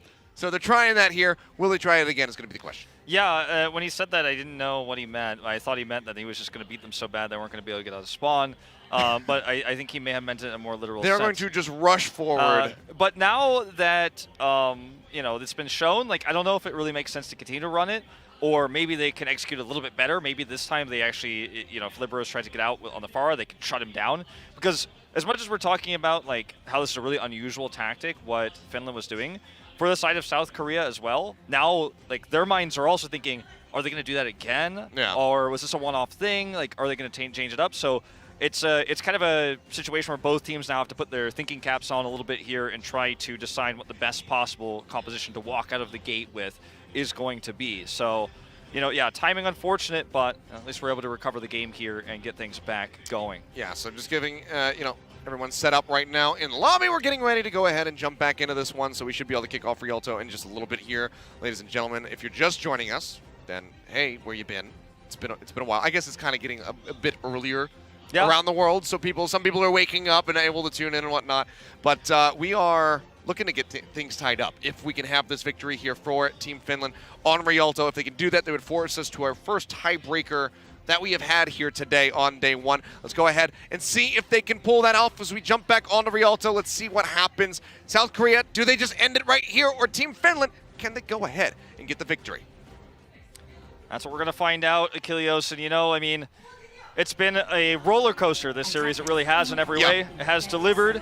Your prediction from the start, before we even began Game 1, was actually that we were going to see a Game 5. And as we, approach the end of this map, it may very well be, if the strategy, or rather whatever ends up being used here for Team Finland, works out and they can prevent completion. Because it has to be completion. It was a overtime finish for Finland. If they could just complete that, or rather prevent that completion, then we are not going to have the series end here. We are going to go to that fifth map. We're going to have a second control. Yeah, and I believe that would still be, loser's choice. So it'd be South Korea in that situation, able to choose what control map they wanted to go to. Lijiang Tower would be off the table, however, as we already had that played at the very beginning of the series. So everything else would be on, in the books for them, so they could go ahead, pick whatever they wanted. Oasis, perhaps, if they wanted to bring something like that out. But not sure. Yeah, we have to wait and see if they can get to that point. Yeah, Ilios, of course, I think would be where they want to go, but they don't want to go to any fifth map. They want to. That's true. They want to get back into this game. They would like to win this, go to those OT rounds, get that victory. There was no time in the bank for the side of Finland, so just need to get that completion with some time in the bank, and then they should be in a pretty good position to go ahead and close things out. Yeah, so, at this point, obviously, we're having our game remade at the moment. It's currently paused, but as soon as it is ready, we will, of course, send you guys into it. The big question on everyone's minds, for those just tuning in, is will Finland use the same really rare and unique strategy where they tried to prevent South Korea from exiting the spawn? Will they use that strategy again after it's already been revealed, or will they change it up to kind of keep South Korea guessing? That is going to be the question that we have here. All of us, I mean, you and I are very curious about this. You know that I have a term for this when you gate somebody into the spawn. It's never done this way. It's never the intended thing. It just kind of happens. Because usually, you get some split spawns coming through and you're able to just park up in front of them, or maybe you sit on a cart on like Nimbani and you hold them back. Call it a Willy Wonka because no one goes in, no one goes out. That's right. That's what they're trying to execute here from the very beginning of Rialto. We're going to find out if they're able to do so as we get ready to jump back into the game here momentarily, guys. So we'll see who can come out on top. I'm personally, I'm trying to be unbiased. I just want to see a fifth map. I want to have that tiebreaker finally. Whoever wins, I don't care. I just want to see that 5th map come back in. Let's go to control again. I think everybody wants to see a 5th game. I think even probably South Korea fans would love to see, with the quality of play we're seeing in this series, that 5th game. But, you're going to have to make it happen. In this case now, Finland, you're going to have a hold. You're going to have to prevent completion for us to have that occur. So, it's the onus now on this tough decision as to what comp you want to run, because we could talk about this since we have a little bit more time. Like, strategically, whenever you show your hand, especially this early, like if you don't actually get to fully execute what you're trying to do, it becomes kind of a cool situation where it's almost like Schrodinger's cat, right? Where you've shown your hand, sort of, and the enemy team's trying to figure it out. Yeah. Now they're thinking about it, right? Because we have this downtime here as we're setting up to get back into the game. They're thinking about it, and they're thinking, well, are they going to do it again, or are they going to change it up because they've already kind of shown what they're doing? But have we figured it out? So you're, while at the same point trying to figure out exactly what their game plan was here, you're also trying to think what comp you want to start out the gates off as we reset the second round here. And on the same side of things, Finland's probably going to be feeling frustrated that they already showed their hand, didn't fully get to execute.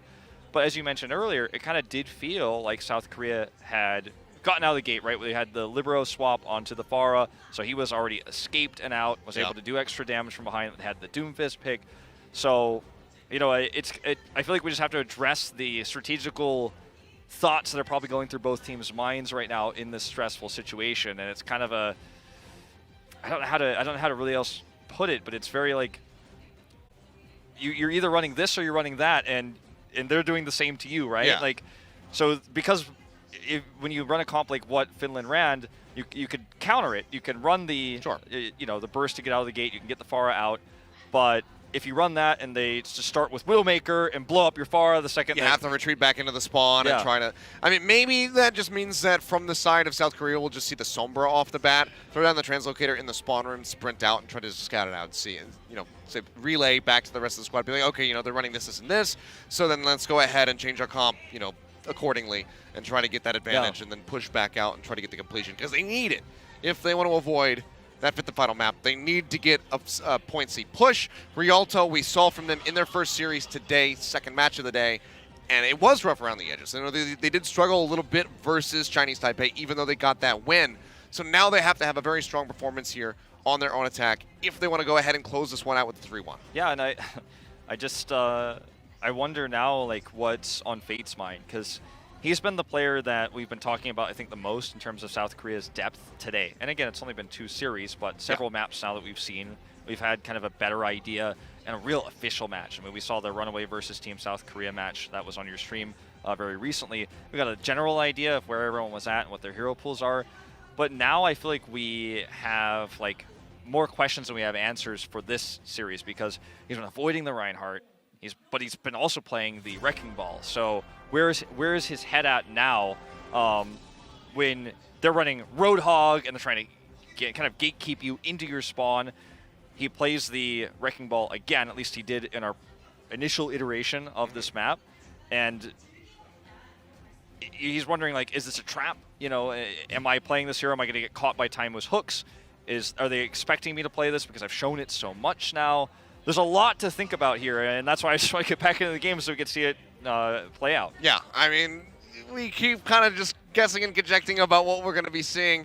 I'm ready to just kind of see it and, to see who's going to come out on top of this. Because, again, I am leaning towards the side of wanting to have that 5th and final game. Let Russia have their first place, maybe a temporary one here at the end of day 1. Let's just have more Overwatch action between these two teams, because so far, I mean, the series has been extremely heated. We've had pop-off performances from pretty much everybody. Yeah. All of the DPS have been, really shining. And then, of course, Zappos with that giant bomb at the end of their push, just really helping seal the deal and allowing them to just cruise into the final point there in OT. Yeah, it's just crazy. It's been great. It's crazy that they did that while in overtime, where they have to be attached to the cart physically. Especially it was that late into overtime. If you step off, then it's going to go instantly down, and you lose. You don't finish the round, right? They were able to coordinate an EMP, self-destruct, and a grav all in that moment while staying attached to the cart. And it was all about making sure that Meko couldn't eat the grav. If the grav doesn't go off, everyone just avoids the self-destruct. even if you're hacked, you can kind of scurry away, especially in that position, and get around a corner and then avoid that. So basically all three of those things had to work perfectly, and they were able to communicate it, coordinate it during overtime. That's kind of, I think, where you see all these Overwatch League players that are all from Finland but kind of scattered across different teams. You put them all in the same squad, they're all speaking the same language. Stuff like this can be coordinated very, very quickly, especially when you know these guys well, and you know you've built up some camaraderie, and you've been practicing together a lot for this event.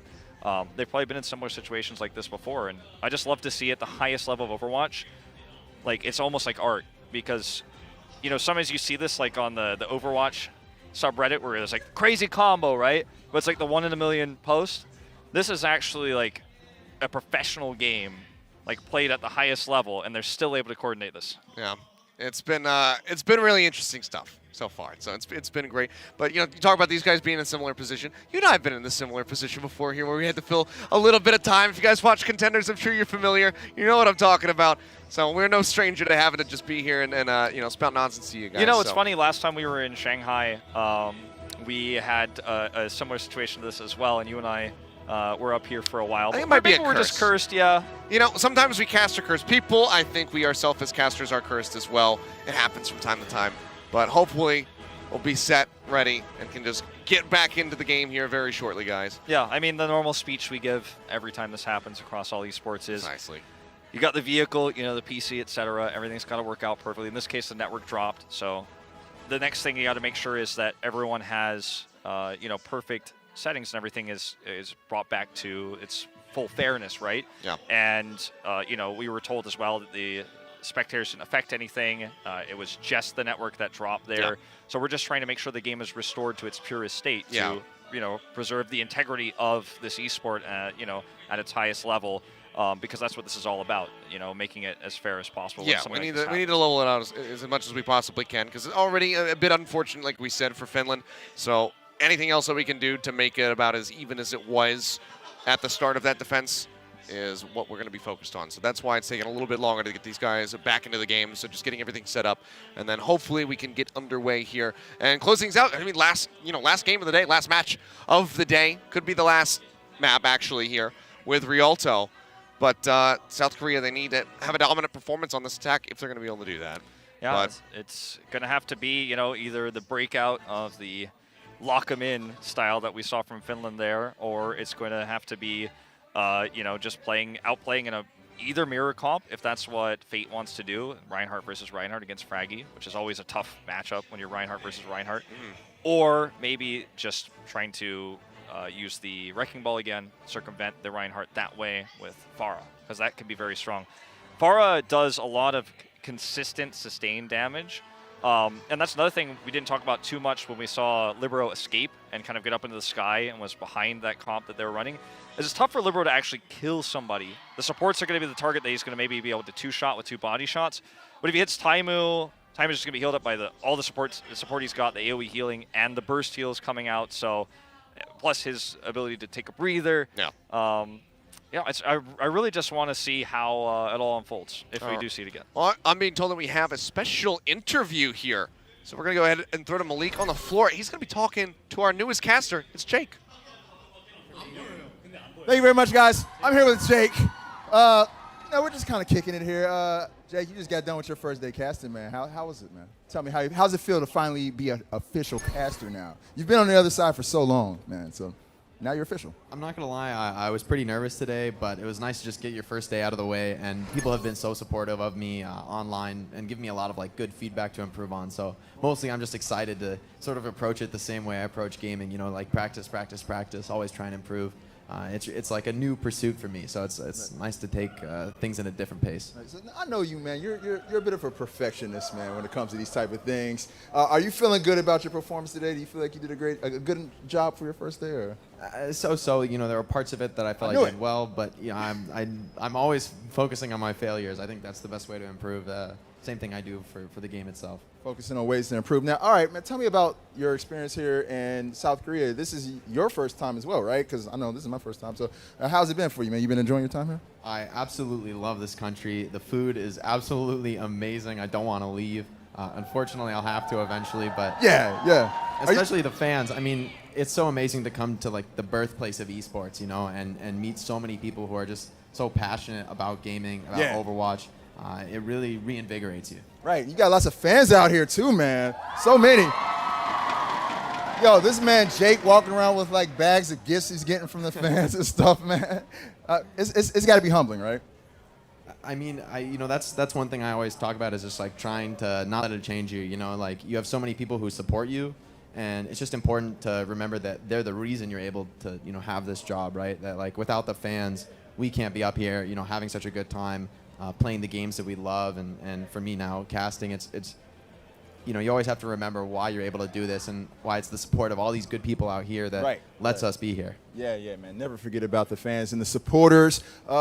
All right, so, you know, they're telling me in my ear they want to hear your thoughts on the game. What are you thinking about this game so far? It's been tightly contested. Yeah. I mean, I'm really impressed with Finland. They've been pulling a lot of tricks out of the bag, and you know, it's a team that came together from all these different rosters. Of course, we know there's a bunch of Overwatch League players. Yeah. But their combinations have been really on point. You know, we've seen so many great ultimate combos to turn final fights on the side of Finland. South Korea has also been really impressive, so on point with the Hammond, the best Hammond play by far we've seen in the tournament. That was shocking to me, actually. I'm really happy to see it come out because I do think it's an underrated character, and to see a player like Fate master it so quickly is really impressive, and I think speaks well for his future. Right. Is that the way to bust up the three comp, you think? I mean, it makes natural sense, right? There's so many of Hammond's abilities are just designed to deal with these close death ball compositions, right? You know, you can just roll the wrecking ball right through the middle and split them all apart. You can get that AoE shield. It doesn't feed any ult to the enemy team. There's a lot of natural skills that should work well against the 3-3 comp. It can be difficult to play in practice, but that's why you need a player like Fate to do it. Right. You know, how much do you think playing in AL gives you an advantage in something like, you know, the Overwatch World Cup? Because, I mean, this is the first match we've actually seen where every player is from AL, and it's been the most competitive so far. Do you think that gives these players an advantage, having that experience? I think what it does most of all is, I mean, one, you're adapted to a very high level of play. You're ready for players to just not miss. You know, you're ready to, sometimes you have to go up against a Widowmaker who's just on fire and not missing, and you have to know how to deal with that and how to put pressure on them without giving them any opportunities to stop you. So there's the gameplay element of it, but I think more than that is the emotional element of it. You know, we've seen teams take hard losses, right? South Korea came out so strong on Temple of Anubis, but Finland not fazed by it, you know, like being able to just pick yourself back up no matter what happens the previous game and bring 100% to the next map. That's crucial to be a team that is ready to contest these 5-map series. Right. So when it's all said and done, what do you think Finland needs to do to just wrap up this map? Given the circumstances. I mean, they were really strong on Lijiang Tower. I think going to that 5th control could work for them. Of course, South Korea did take Lijiang, but maybe a little bit less Hammond favored onto that 5th control map. Maybe plays more to the 3-tank style that we've seen a lot of from Finland. But Finland also proving their flexibility throughout the series. I think I love to see Taimu back on the Widow, man. Mr. Oh my Good goodness, Aim is Mr. back. Good Aim is back, the old move, as we like to say, man. It's been excellent. Well, dude, I want to say I'm very proud of you, man. You came out here and did the casting thing. It was great. It was great. Keep it up. Keep it up. You're gonna get better. Thank you. You're only gonna get better. With that though, we're gonna go ahead and throw it back to the casters to get ready for the game. Thank you very much, Malik. And Jake, always, you know, good to hear from him on his experience. Was talking to him a little bit after his cast and how do you feel about that? And he was focusing a lot on, you know, some of the minor mistakes that he made. But I told him, look, it's your first time casting. You did a phenomenal job. Yeah. From what we could, you know, from what we were listening to there in the back room. I remember when I started casting back in 2012. I was absolutely terrible. It was abysmal. I don't know how I still have a job, but no, it's because of those improvements. But for him to start off at that level was already really, really great. So if Jake decides that he ever wants to stop playing, then I think he's got a pretty strong career in casting ahead of him. Oh, I think so too. It is just, as you said, it's very difficult to kind of pick up casting, and if you try to just pick it up and don't put a lot of effort into it, then you're going to come out like a little bit shaky, right? Yeah. But it's very clear that he's prepared really well, and I'm actually very impressed myself. Yeah. I think the biggest thing you can do is just keep grinding away at it. So those of you at home who want to be casters, just keep doing it. Just get in there and start casting over VODs and stuff. But guys, we are ready. The game is set to go. We are back in. We have recreated everything up until the start of this defense from Finland. And right now, it looks like they want to do it again. It does look that way just based on spawn room logins. Everything will be determined in the next 60 seconds. And we talked a lot about, do they do it again? Maybe they could execute it better. Maybe they could lock Libero from, prevent him from escaping on the bar, for example. But, you know, South Korea may just simply be ready for this. South Korea is just going to wait and see as soon as they can scout this out what it's going to be. But we've already seen this exact setup. This is how they started just previously, you know. Pretty much deja vu, right, in terms of strategy compositions here. Carpe and Libero showing the Zarya and the Brigitte, respectively, here, as they do set up to react to whatever is going to come out of this room when they open these doors. Because, again, South Korea has to make the tough choice. Do we try to counter this comp off the bat, or do we take a slower approach? When they saw it last time, Carpe went immediately to the Doomfist and Libero went to the far end. He was able to escape. Let's see. Here we go again. Take two. Looking to come out up top, pushing around from the left-hand side. Taimu just going to be right-clicking away. Trying to find the kills. Hook going to go wide. Not getting that connection. Bubbles come out. It's going to be Fraggy going down first. Meko coming up the kill. Taimu charges in. It's only going to be Fate falling, and now Big Goose is going to be out of the mix. So a rougher start here. Taimu gets another hook in, trying to take him down, but the shield bash comes through. He can't take a breather. It's still on cooldown. And that's going to be South Korea making the right judgment call here. They're set up well. Zappis gets a nice little delay for a couple seconds, but now Finland's going to have to regroup. And they're going to swap Shaz over to the Zenyatta, and it's going to be kind of a big reset here. But we talked about this right before. If this fails, it costs Finland big time because South Korea gets so much free push as a result. However, if you look at the ultimates, it's not that much of an advantage for South Korea. Finland built a lot in that last fight, and they're ready to fight again. Fraggy charging forward here fearlessly, just going to be swinging away. Pin comes down from Fate, however. The timer is going to be eliminated. She'll bash out from Libero, trying to take down Shaz. One more swipe would do it. Trying to kite his way out of there, and Libero will be able to take him down in the end. Rally already going to be used. He gets another kill as he pushes in. Finds Fraggy, finds Zappis' break on the mech. As Libero just pops off 10-player kill streak, you can see coming through for this Brigitte.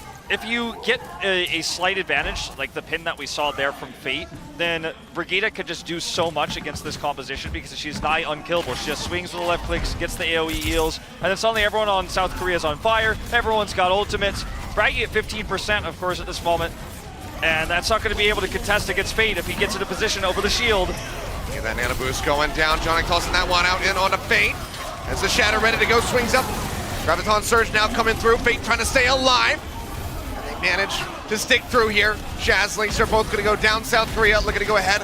Push this one through into point A. Will be able to do so. And have a rather strong time bank. 4.5 minutes here on the clock as they look for some stagger kills. Taimu getting jumped on, pushing to the corner. Arc finds the kill there with the right click, taking him down. Just feels like the mentality of Finland is shaken here after everything that's happened. I mean, when we go back into this map here, it's just been a stop. South Korea gets a huge ult advantage from that failed attempt to do what they already tried in the first iteration of this map. Now they just have this advantage. They're basically camping Finland right now. And Link's with a huge Graviton Surge mistake earlier, tossing that out after his team is already dead. Push through, that's gonna be the Shatter coming down. Managed to find Shaz and Big Goose off the back of that one. Fraggy trades one out as he finds Libero. Otherwise, still going to be very comfortable push forward here for the South Korean squad. A couple members bringing that one up a little over halfway to B. You can see Jonok just called out the ultimate is charging. He's 82% close to setting up for another big play here for Fate. If he gets the nano boost, he can easily build up to that 100% and get a big Shatter off. Yep. Drop down now off the high ground, looking for the contest. Graviton Surge coming down, looking for it. Fate just going to be taking down Fraggy here. Sound barrier out from both sides. Arc and Big Goose both investing those ultimates. Will be South Korea winning out with that kill onto the enemy Rhine. Fate's still pushing forward, goes low, will get taken down. Zappis finds the hit. Clark going to be halted here for the moment as Carpe tries to build up for another grab. So a ways away, 33% here on the clock for that one, but 100 energy, so a lot of damage going to be coming out from him. It seems like Finland have been able to posture forward. The return of Fraggy offers up that Earth Shatter, that extra threat, so South Korea kites their way back. Fraggy wants to hold this for a better opportunity off the high ground here. That's what he's been looking for so much. He can't just flank with this. Of course, has been seen. That's why we see Fate playing so far back. 4 inches forward. Wrap around the side there. Fate joining back in. The shield's going to be up. Not going to be finding much. Shield bash comes down. Now tosses his out, but it's right into another barrier. So both Rhines Itchy trigger fingers come down. Fire Strike from Fate, however, finds the kill in onto Time. It's going to be a Graviton Surge coming out from Linkster. Fire Strike answers back, gets rid of Carpe. Transcendence in, Shaz keeping them all topped up as a charge comes down. Fraggy will fall. Libero gets a Pin stun. coming in. Now Libero pushing forward, looking to take down that enemy Zenyatta. Has not been able to do so, but Linkster gets killed as Arc comes up with a right click.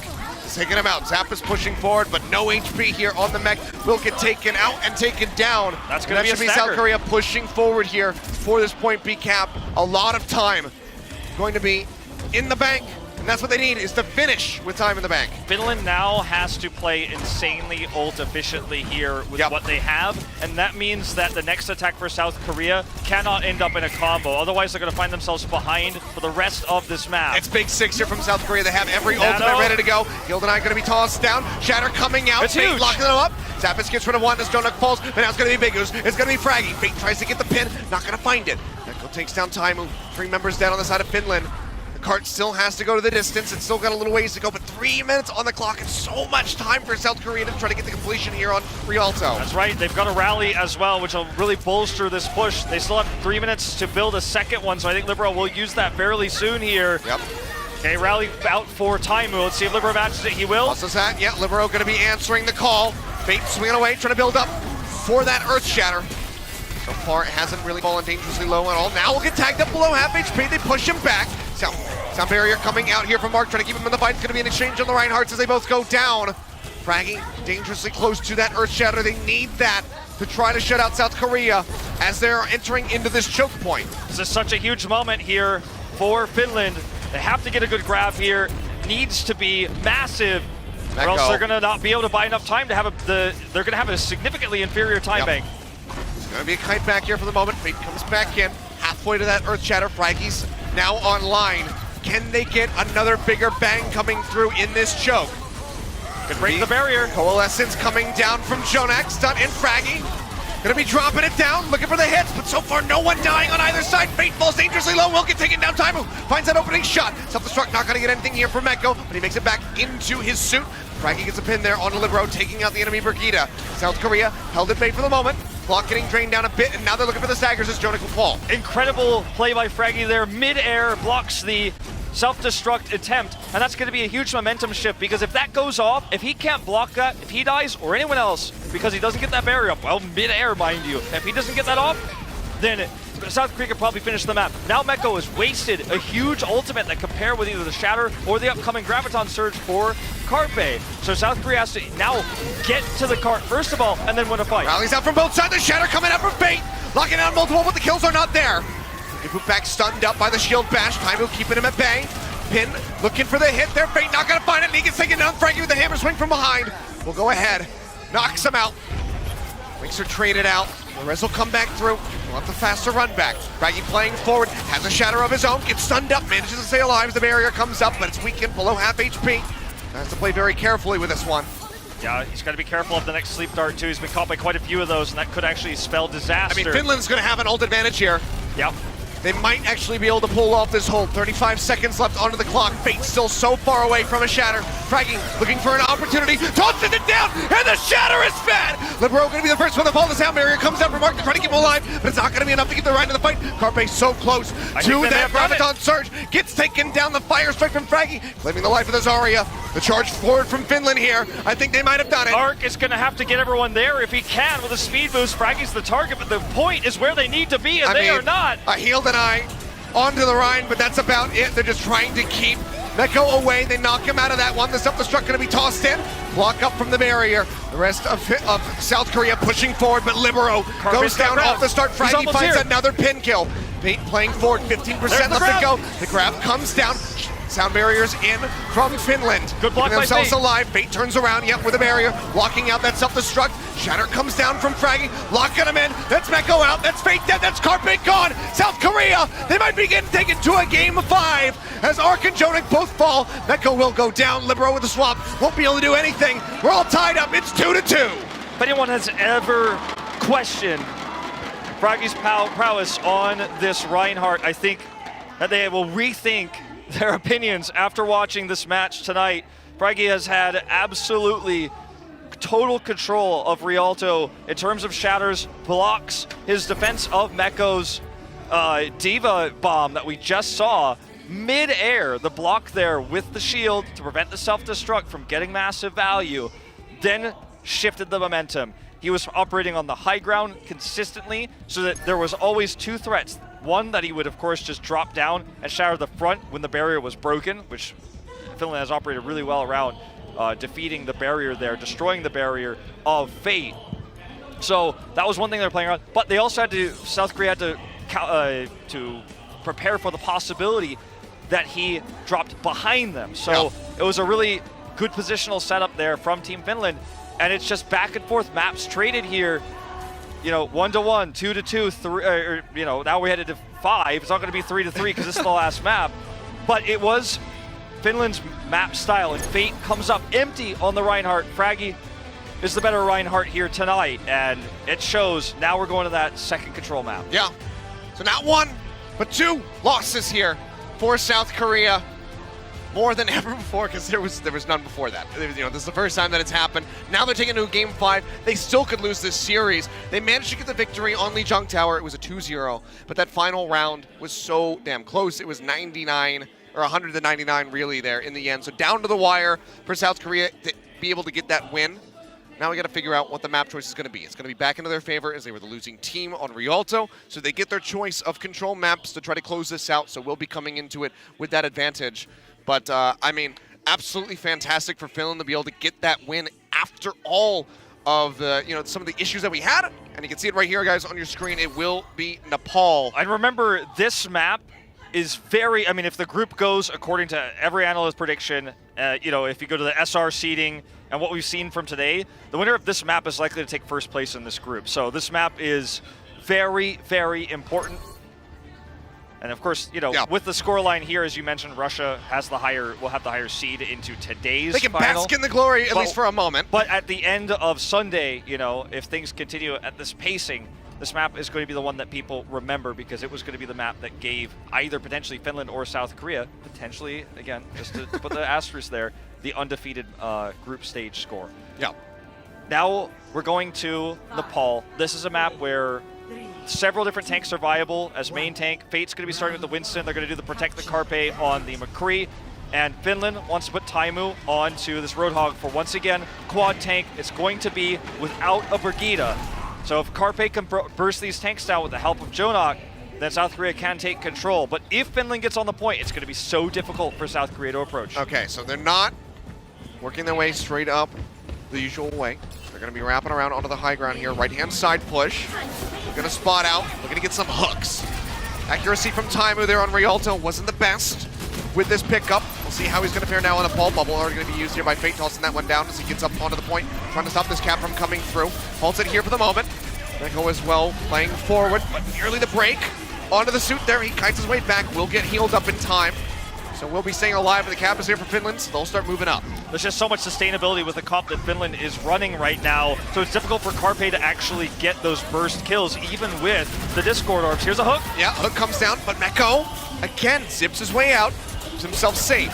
But Finland is ticking up right now, so South Korea needs to make something happen. Deadeye being popped. They gotta get the pops here. Carpe on the side, looking for the angle.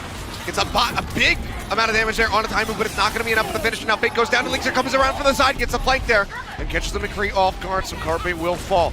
32% here for Finland. A very strong start as they build up for some of these ultimates, nearly having that Graviton Surge online alongside that whole hog. Carpe's going to switch over to the Widow. The McCree damage just isn't enough. He needs that extra burst from the Widow, and I'm honestly surprised it took this long. We are going to see Fate adapt to that same style this series started with in Game 1, bringing the Wrecking Ball in, to look for that knock-up, the hard engage into the quad tank composition Finland has, but they've got a lot of counters here. The Roadhog can certainly shut it all down. An odd miss there from Taimu, just throws that hook straight into the pillar as South Korea starts working their way in onto the point. Sound barrier is going to be out. Finland looking to take the fight. Hook coming through, barely going to miss onto Arc. Still in control at this point. Raggy going to fall, however, good opener. As the whole hog comes out from Taimu, but he's getting chunked out. Can't take a breather here as he's locked into the ultimate, and he's just going to get taken out from the sidelines. Meko with the rockets. He's able to go ahead and finish him off. Linkser using the Graviton Surge. Not going to be finding much here. South Korea looking to swing this one back into their control as Finland breaks 80%. And Nice shot there, point blank on the Big Goose. unfortunately for Finland, this is the second Graviton surge for Linkser in the past few minutes that has been used after a team fight was lost. If they had the Grav Surge and the Shatter, this might just be a one fight for Finland to flip this and actually take this first map here on our tiebreaker. But because he doesn't have it, he's going to swap over to the rare Soldier 76 though, and look for a flanking positional advantage right now. Going to be, again, just avoiding the Wrecking Ball as the whole game plan here with what Finland has set up with this Soldier 76. All right, well, Libero kept away here for the moment. As Fate does have the minefield ready. Just waiting for an opportunity. It's allowing for them to push forward, goes up high, drops down the mines, pile driver coming in, pops him up into the air, and that's going to be time going down. Charge over to the side, Shaz now under fire, the quad cannons coming through. Go ahead, rolls way back in onto the point and manages to take down Big Goose. And you Good can hold see so far here for South Korea, halfway to that win. You could see that, Linkser did a ton of damage in that fight, up to 57% here of his ultimate, but just couldn't get any kills. They couldn't do enough consistent damage, and South Korea just continue to be ult efficient here. Spamming away, Neko just holding on to the self-destruct here, waiting for an opportunity. Just use that to zone back Finland. 70%, getting closer and closer to tying it up for this first round. Barrage coming down from behind. Libero tries to get that flank. Not going to be able to get the pop out, but the self-destruct still going to be coming through from Zappis. Takes it back into the back, and the flip actually comes through. Finland regained control. South Korea has to fight now then. Fate can look for the mine drop off again. Here it comes. Not going to get as much damage as it liked. Big shield here from Fate, keeping himself alive. Attack visor out from Linkser, just going to be spraying away, looking for something, but he's not really going to get anything. But now we're into OT, 99 to 77%. Carpe gets rid of Big Goose. That's a very good start here. Koenig under pressure, has to use the transcendence. South Korea piles in onto the point. They got rid of the Reinhardt, now they got rid of the tank. Zappis goes down as they look for this flip. Finland, they're going to have to charge their way back. They need to die if they're going to die, because if they get staggered like that, that's going to be very impactful. That's a huge stagger, but they've got 20% here of time. They've got about 20 seconds. Linkser's going to switch over to the Tracer, and they have big ultimates here to flip this point. Of course, if you get a big shatter, that could be lined up with the Coalescence. Right now, what the most important thing for South Korea is to make sure that Libero can get a position to disrupt what Reinhardt is doing. Carpe looking for the shots. Sound barrier's out. Yeah, finds one. The sound barrier's there, however, so Finland going to be healthy, but now it's 99 to 99. OT coming through. Fraggy dropping down the hammer, gets a charge there on the Fate, but he's not going to be able to complete it because he gets taken down from the side. Carpe finds that hit. Pressure, he goes ahead, kites his way back. South Korea still in control over the point. His Fate just sprays away so much HP here on this Hammond and nearly has another minefield ready to go. He's just zipping around, circle after circle, making lefts like a nice NASCAR racer. Linkser comes over the kill there on the Libero. Opening things up, the barrage was used. Minefield available. Still, it's back and forth. The minefield comes down into the pile driver yet again. Gonna be looking for time to take him down, but they managed to find the Tracer. Getting rid of that pesky pick. Self-destruct out from Zappis, manages to find Arc. The Fraggy's gonna be taken down. Finland fighting tooth and nail. They're trying to claw this one back in. Big Goose comes up the kill on the carpet, but Fate is still rolling around like an absolute madman. Building up for yet another minefield here, and now Taimu's gonna be eliminated. Neko taken out of the suit. Zappis finds that one. Fate trying to exit. Fights his way over to the side as they start ticking up. And he'll go ahead, rejoins back in. He's so dangerously low, they finally finish off the Hammond. Carpe's trying to get back in there. He needs to get those shields. The flip is nearly there. Carpe comes in with a Doom Fist. Gets that uppercut there onto Fraggy, but he gets taken down. The Zaps come in. They eliminate him. Arc under pressure. He's pistols out from so Linkser, long. trying to take him down, but they get the flip, and Finland managed to take it in the end. Finland is able to take the first map, but it was not easy. It was, I feel, really well played eventually by Finland when they shut down the Wrecking Ball by kind of focusing him down. Taimu was picked several times but couldn't get in to stun him. And in those moments where South Korea was only slightly ahead in these team fights, it just became so frustrating for Finland because the Wrecking Ball was constantly pivoting around the point circularly, as you said, almost like a NASCAR driver. You knew it was done when Fate died. But when you're trying to deal with that situation, you have to be coordinated, you have to focus fire, and you have to look for, if you can, some sort of crowd control to lock him down. They were finally able to do that, trade up there, and win the point. As soon as you see Carpe swapping over to the Doomfist, you know that things have kind of fallen out of their control a little bit, and they're in desperation mode. As we head into this, it is going to be, again, Carpe on the McCree. Fate looking to break the composition of Finland. Well, already in onto the point. Fate just going to be cruising around. Big Goose goes down. Very nice opening kill here for South Korea as they try to even up the count here on Nepal with a victory on Village.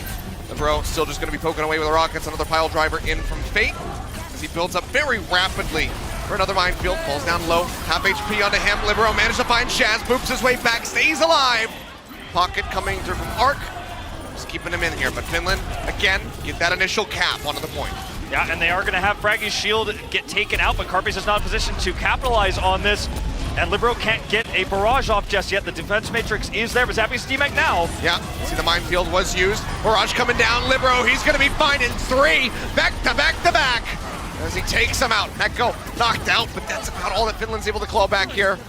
An effective team wipe comes through. That's going to be a very fast flip here in favor of South Korea. Only 24% accrued for Finland. South Korea has to play aggressively, though. They have to play forward. Their comp doesn't work like Finland's, where they can just kind of cap the point, hope for sustained healing to work out. Watch Libero here. D-Matrix is not available, so he knows he has a huge opportunity to turn around and get these big kills. But the next fight here is going to be really important because we need to see if Carpe can blow them up. Barrier's going to be up, but flip to the side. Taimu goes down. Now shots come in. They'll go ahead, knock Zappis out of that mech as they try to get the flip back through here. Finland suffering heavy losses. Zappis still going to be alive. A shatter ready to go here from Fraggy. He's going to slam it down. Manages to find one. It's on the Fate. Pin comes in. He's still alive. The final hammer swing will be able to eliminate him. Fraggy goes low. Sound barrier coming through. Helps keep him popped up as well as that coalescence. Just tossing everything in the kitchen sink in South Korea so Finland can try to get this flip. It looks like it might just happen. Fate's on his way back, but the flip comes through before he can arrive. 26%, moving up. Only 42 for South Korea, so a lot of back and forth. We're into the nitty-gritty here, Wolf.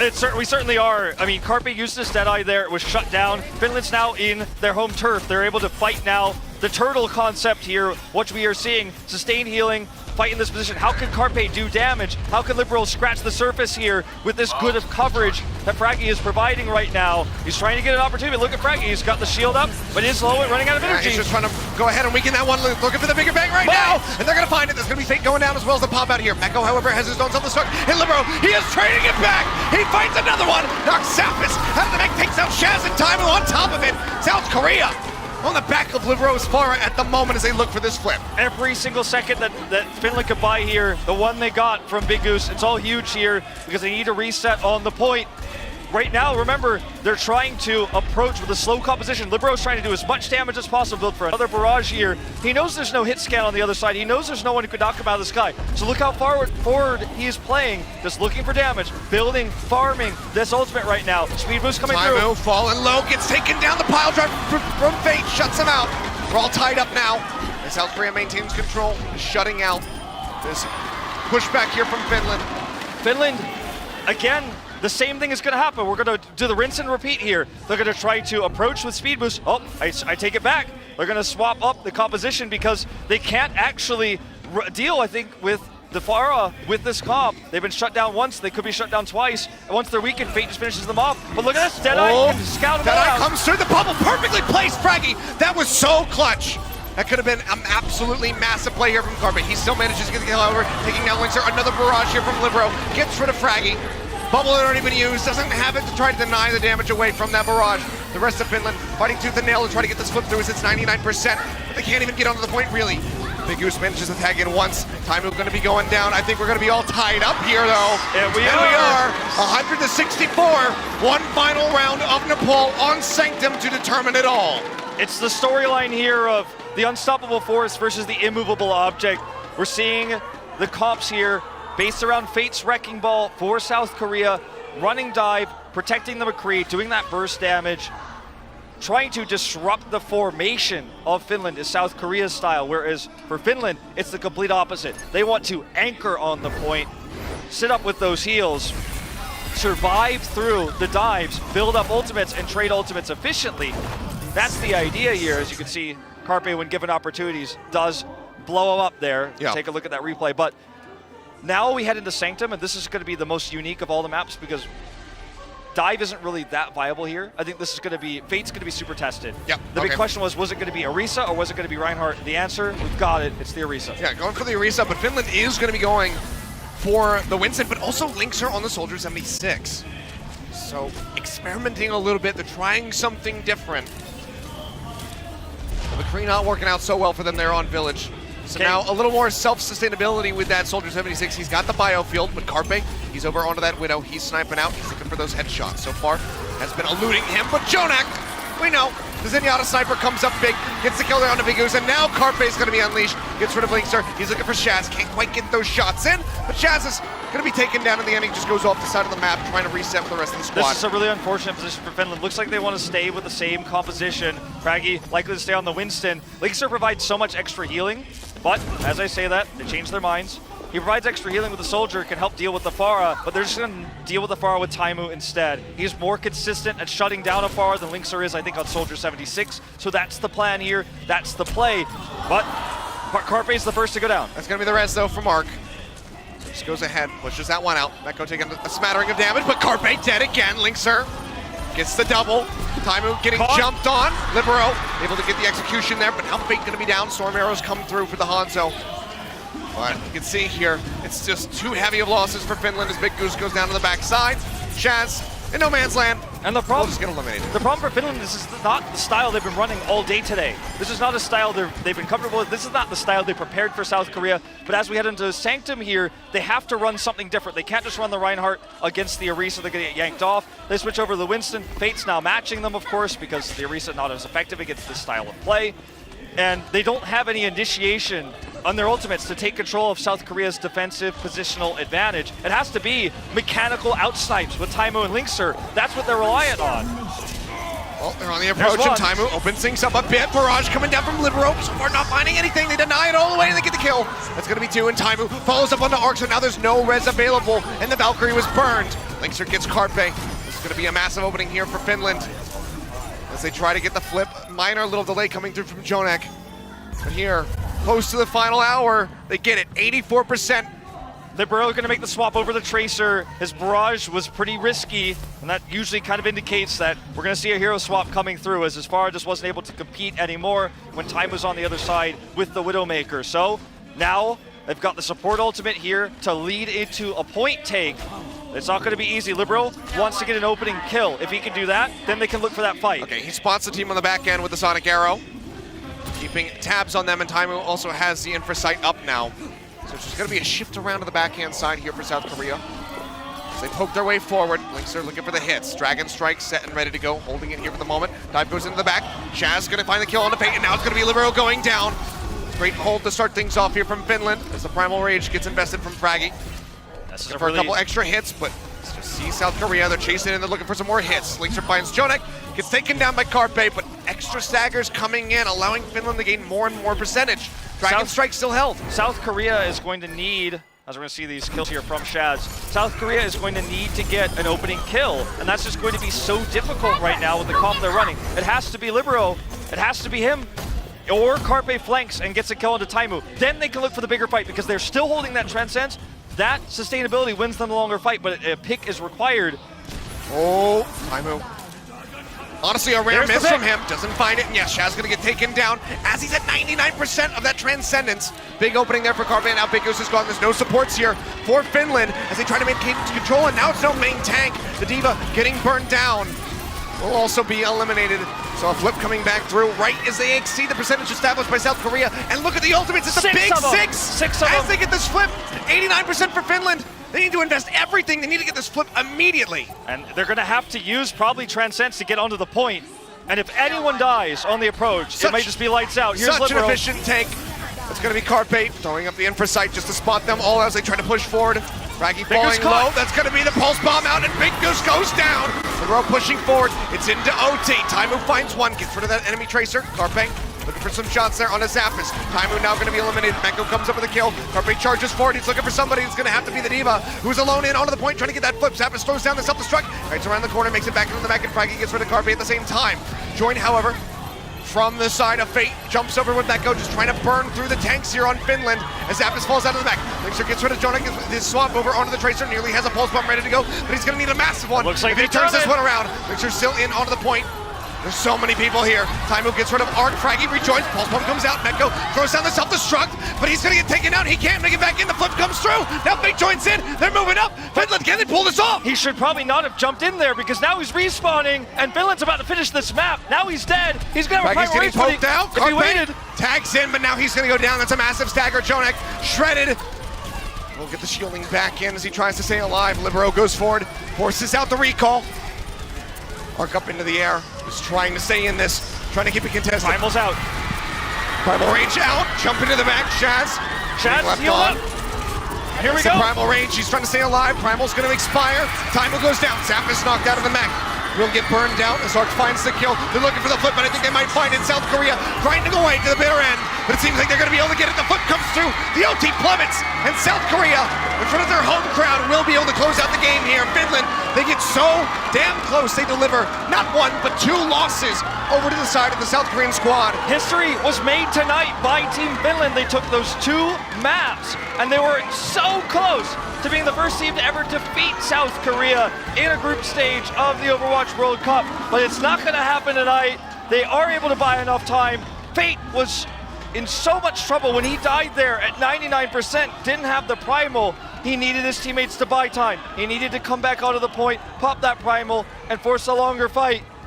Team Finland, I think, could be very happy with what they achieved tonight, and this has by far been our best series of the Incheon group stage.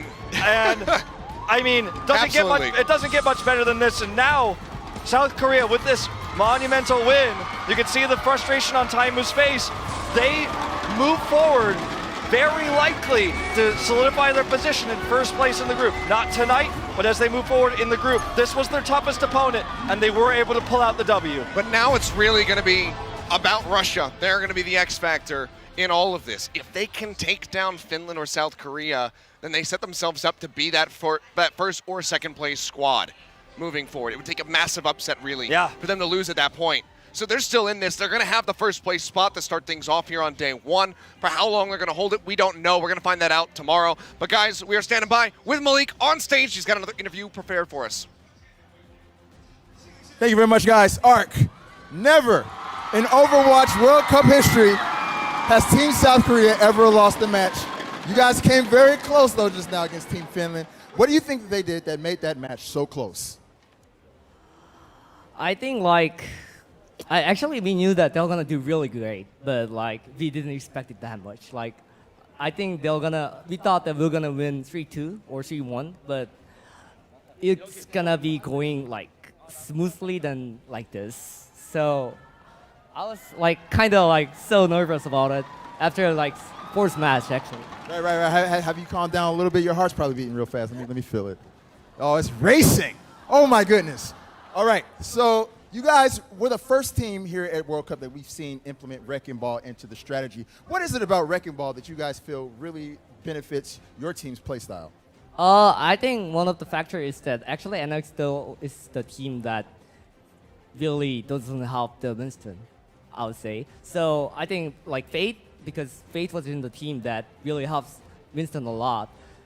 We were having a concern about what should we do because I cannot carry everyone at the same time. So so we were wondering about what should we do then. And one of the things that was really good is that Wrecking Ball can get all the attention and can be alive. So it was feeling really good, I think. Right, it was very inspiring to watch. I think that's how I think Wrecking Ball should be implemented in my comp games. I'm going to try to steal that. I'm not going to lie. All right, so you guys have won 2 World Cups. You're going for your 3rd, but you've never been able to perform in front of your home crowd here. So I want to give you a chance to say something to your home crowd in Korean. Still feel free. I'm giving you the floor to say something to these guys. Yeah. 사실 조금 더 쉽게 이겨서 좋은 모습 더 보여드리고 싶었는데 핀란드가 너무 잘 해가지고 좀 많이 방황한 것도 있고 그래서 일단 그래도 이제 계속 이기는 모습 보여드리고 최대한 이제 전승 계속 유지할 수 있도록 내년까지 이어갈 수 있게 최선을 다하겠습니다. Yeah, what he said. But anyways, thank you so much, Ark. Congratulations on that hard-fought victory. And with that, we're going to go ahead and toss it on back to the casters to break down the match. Take it away, guys.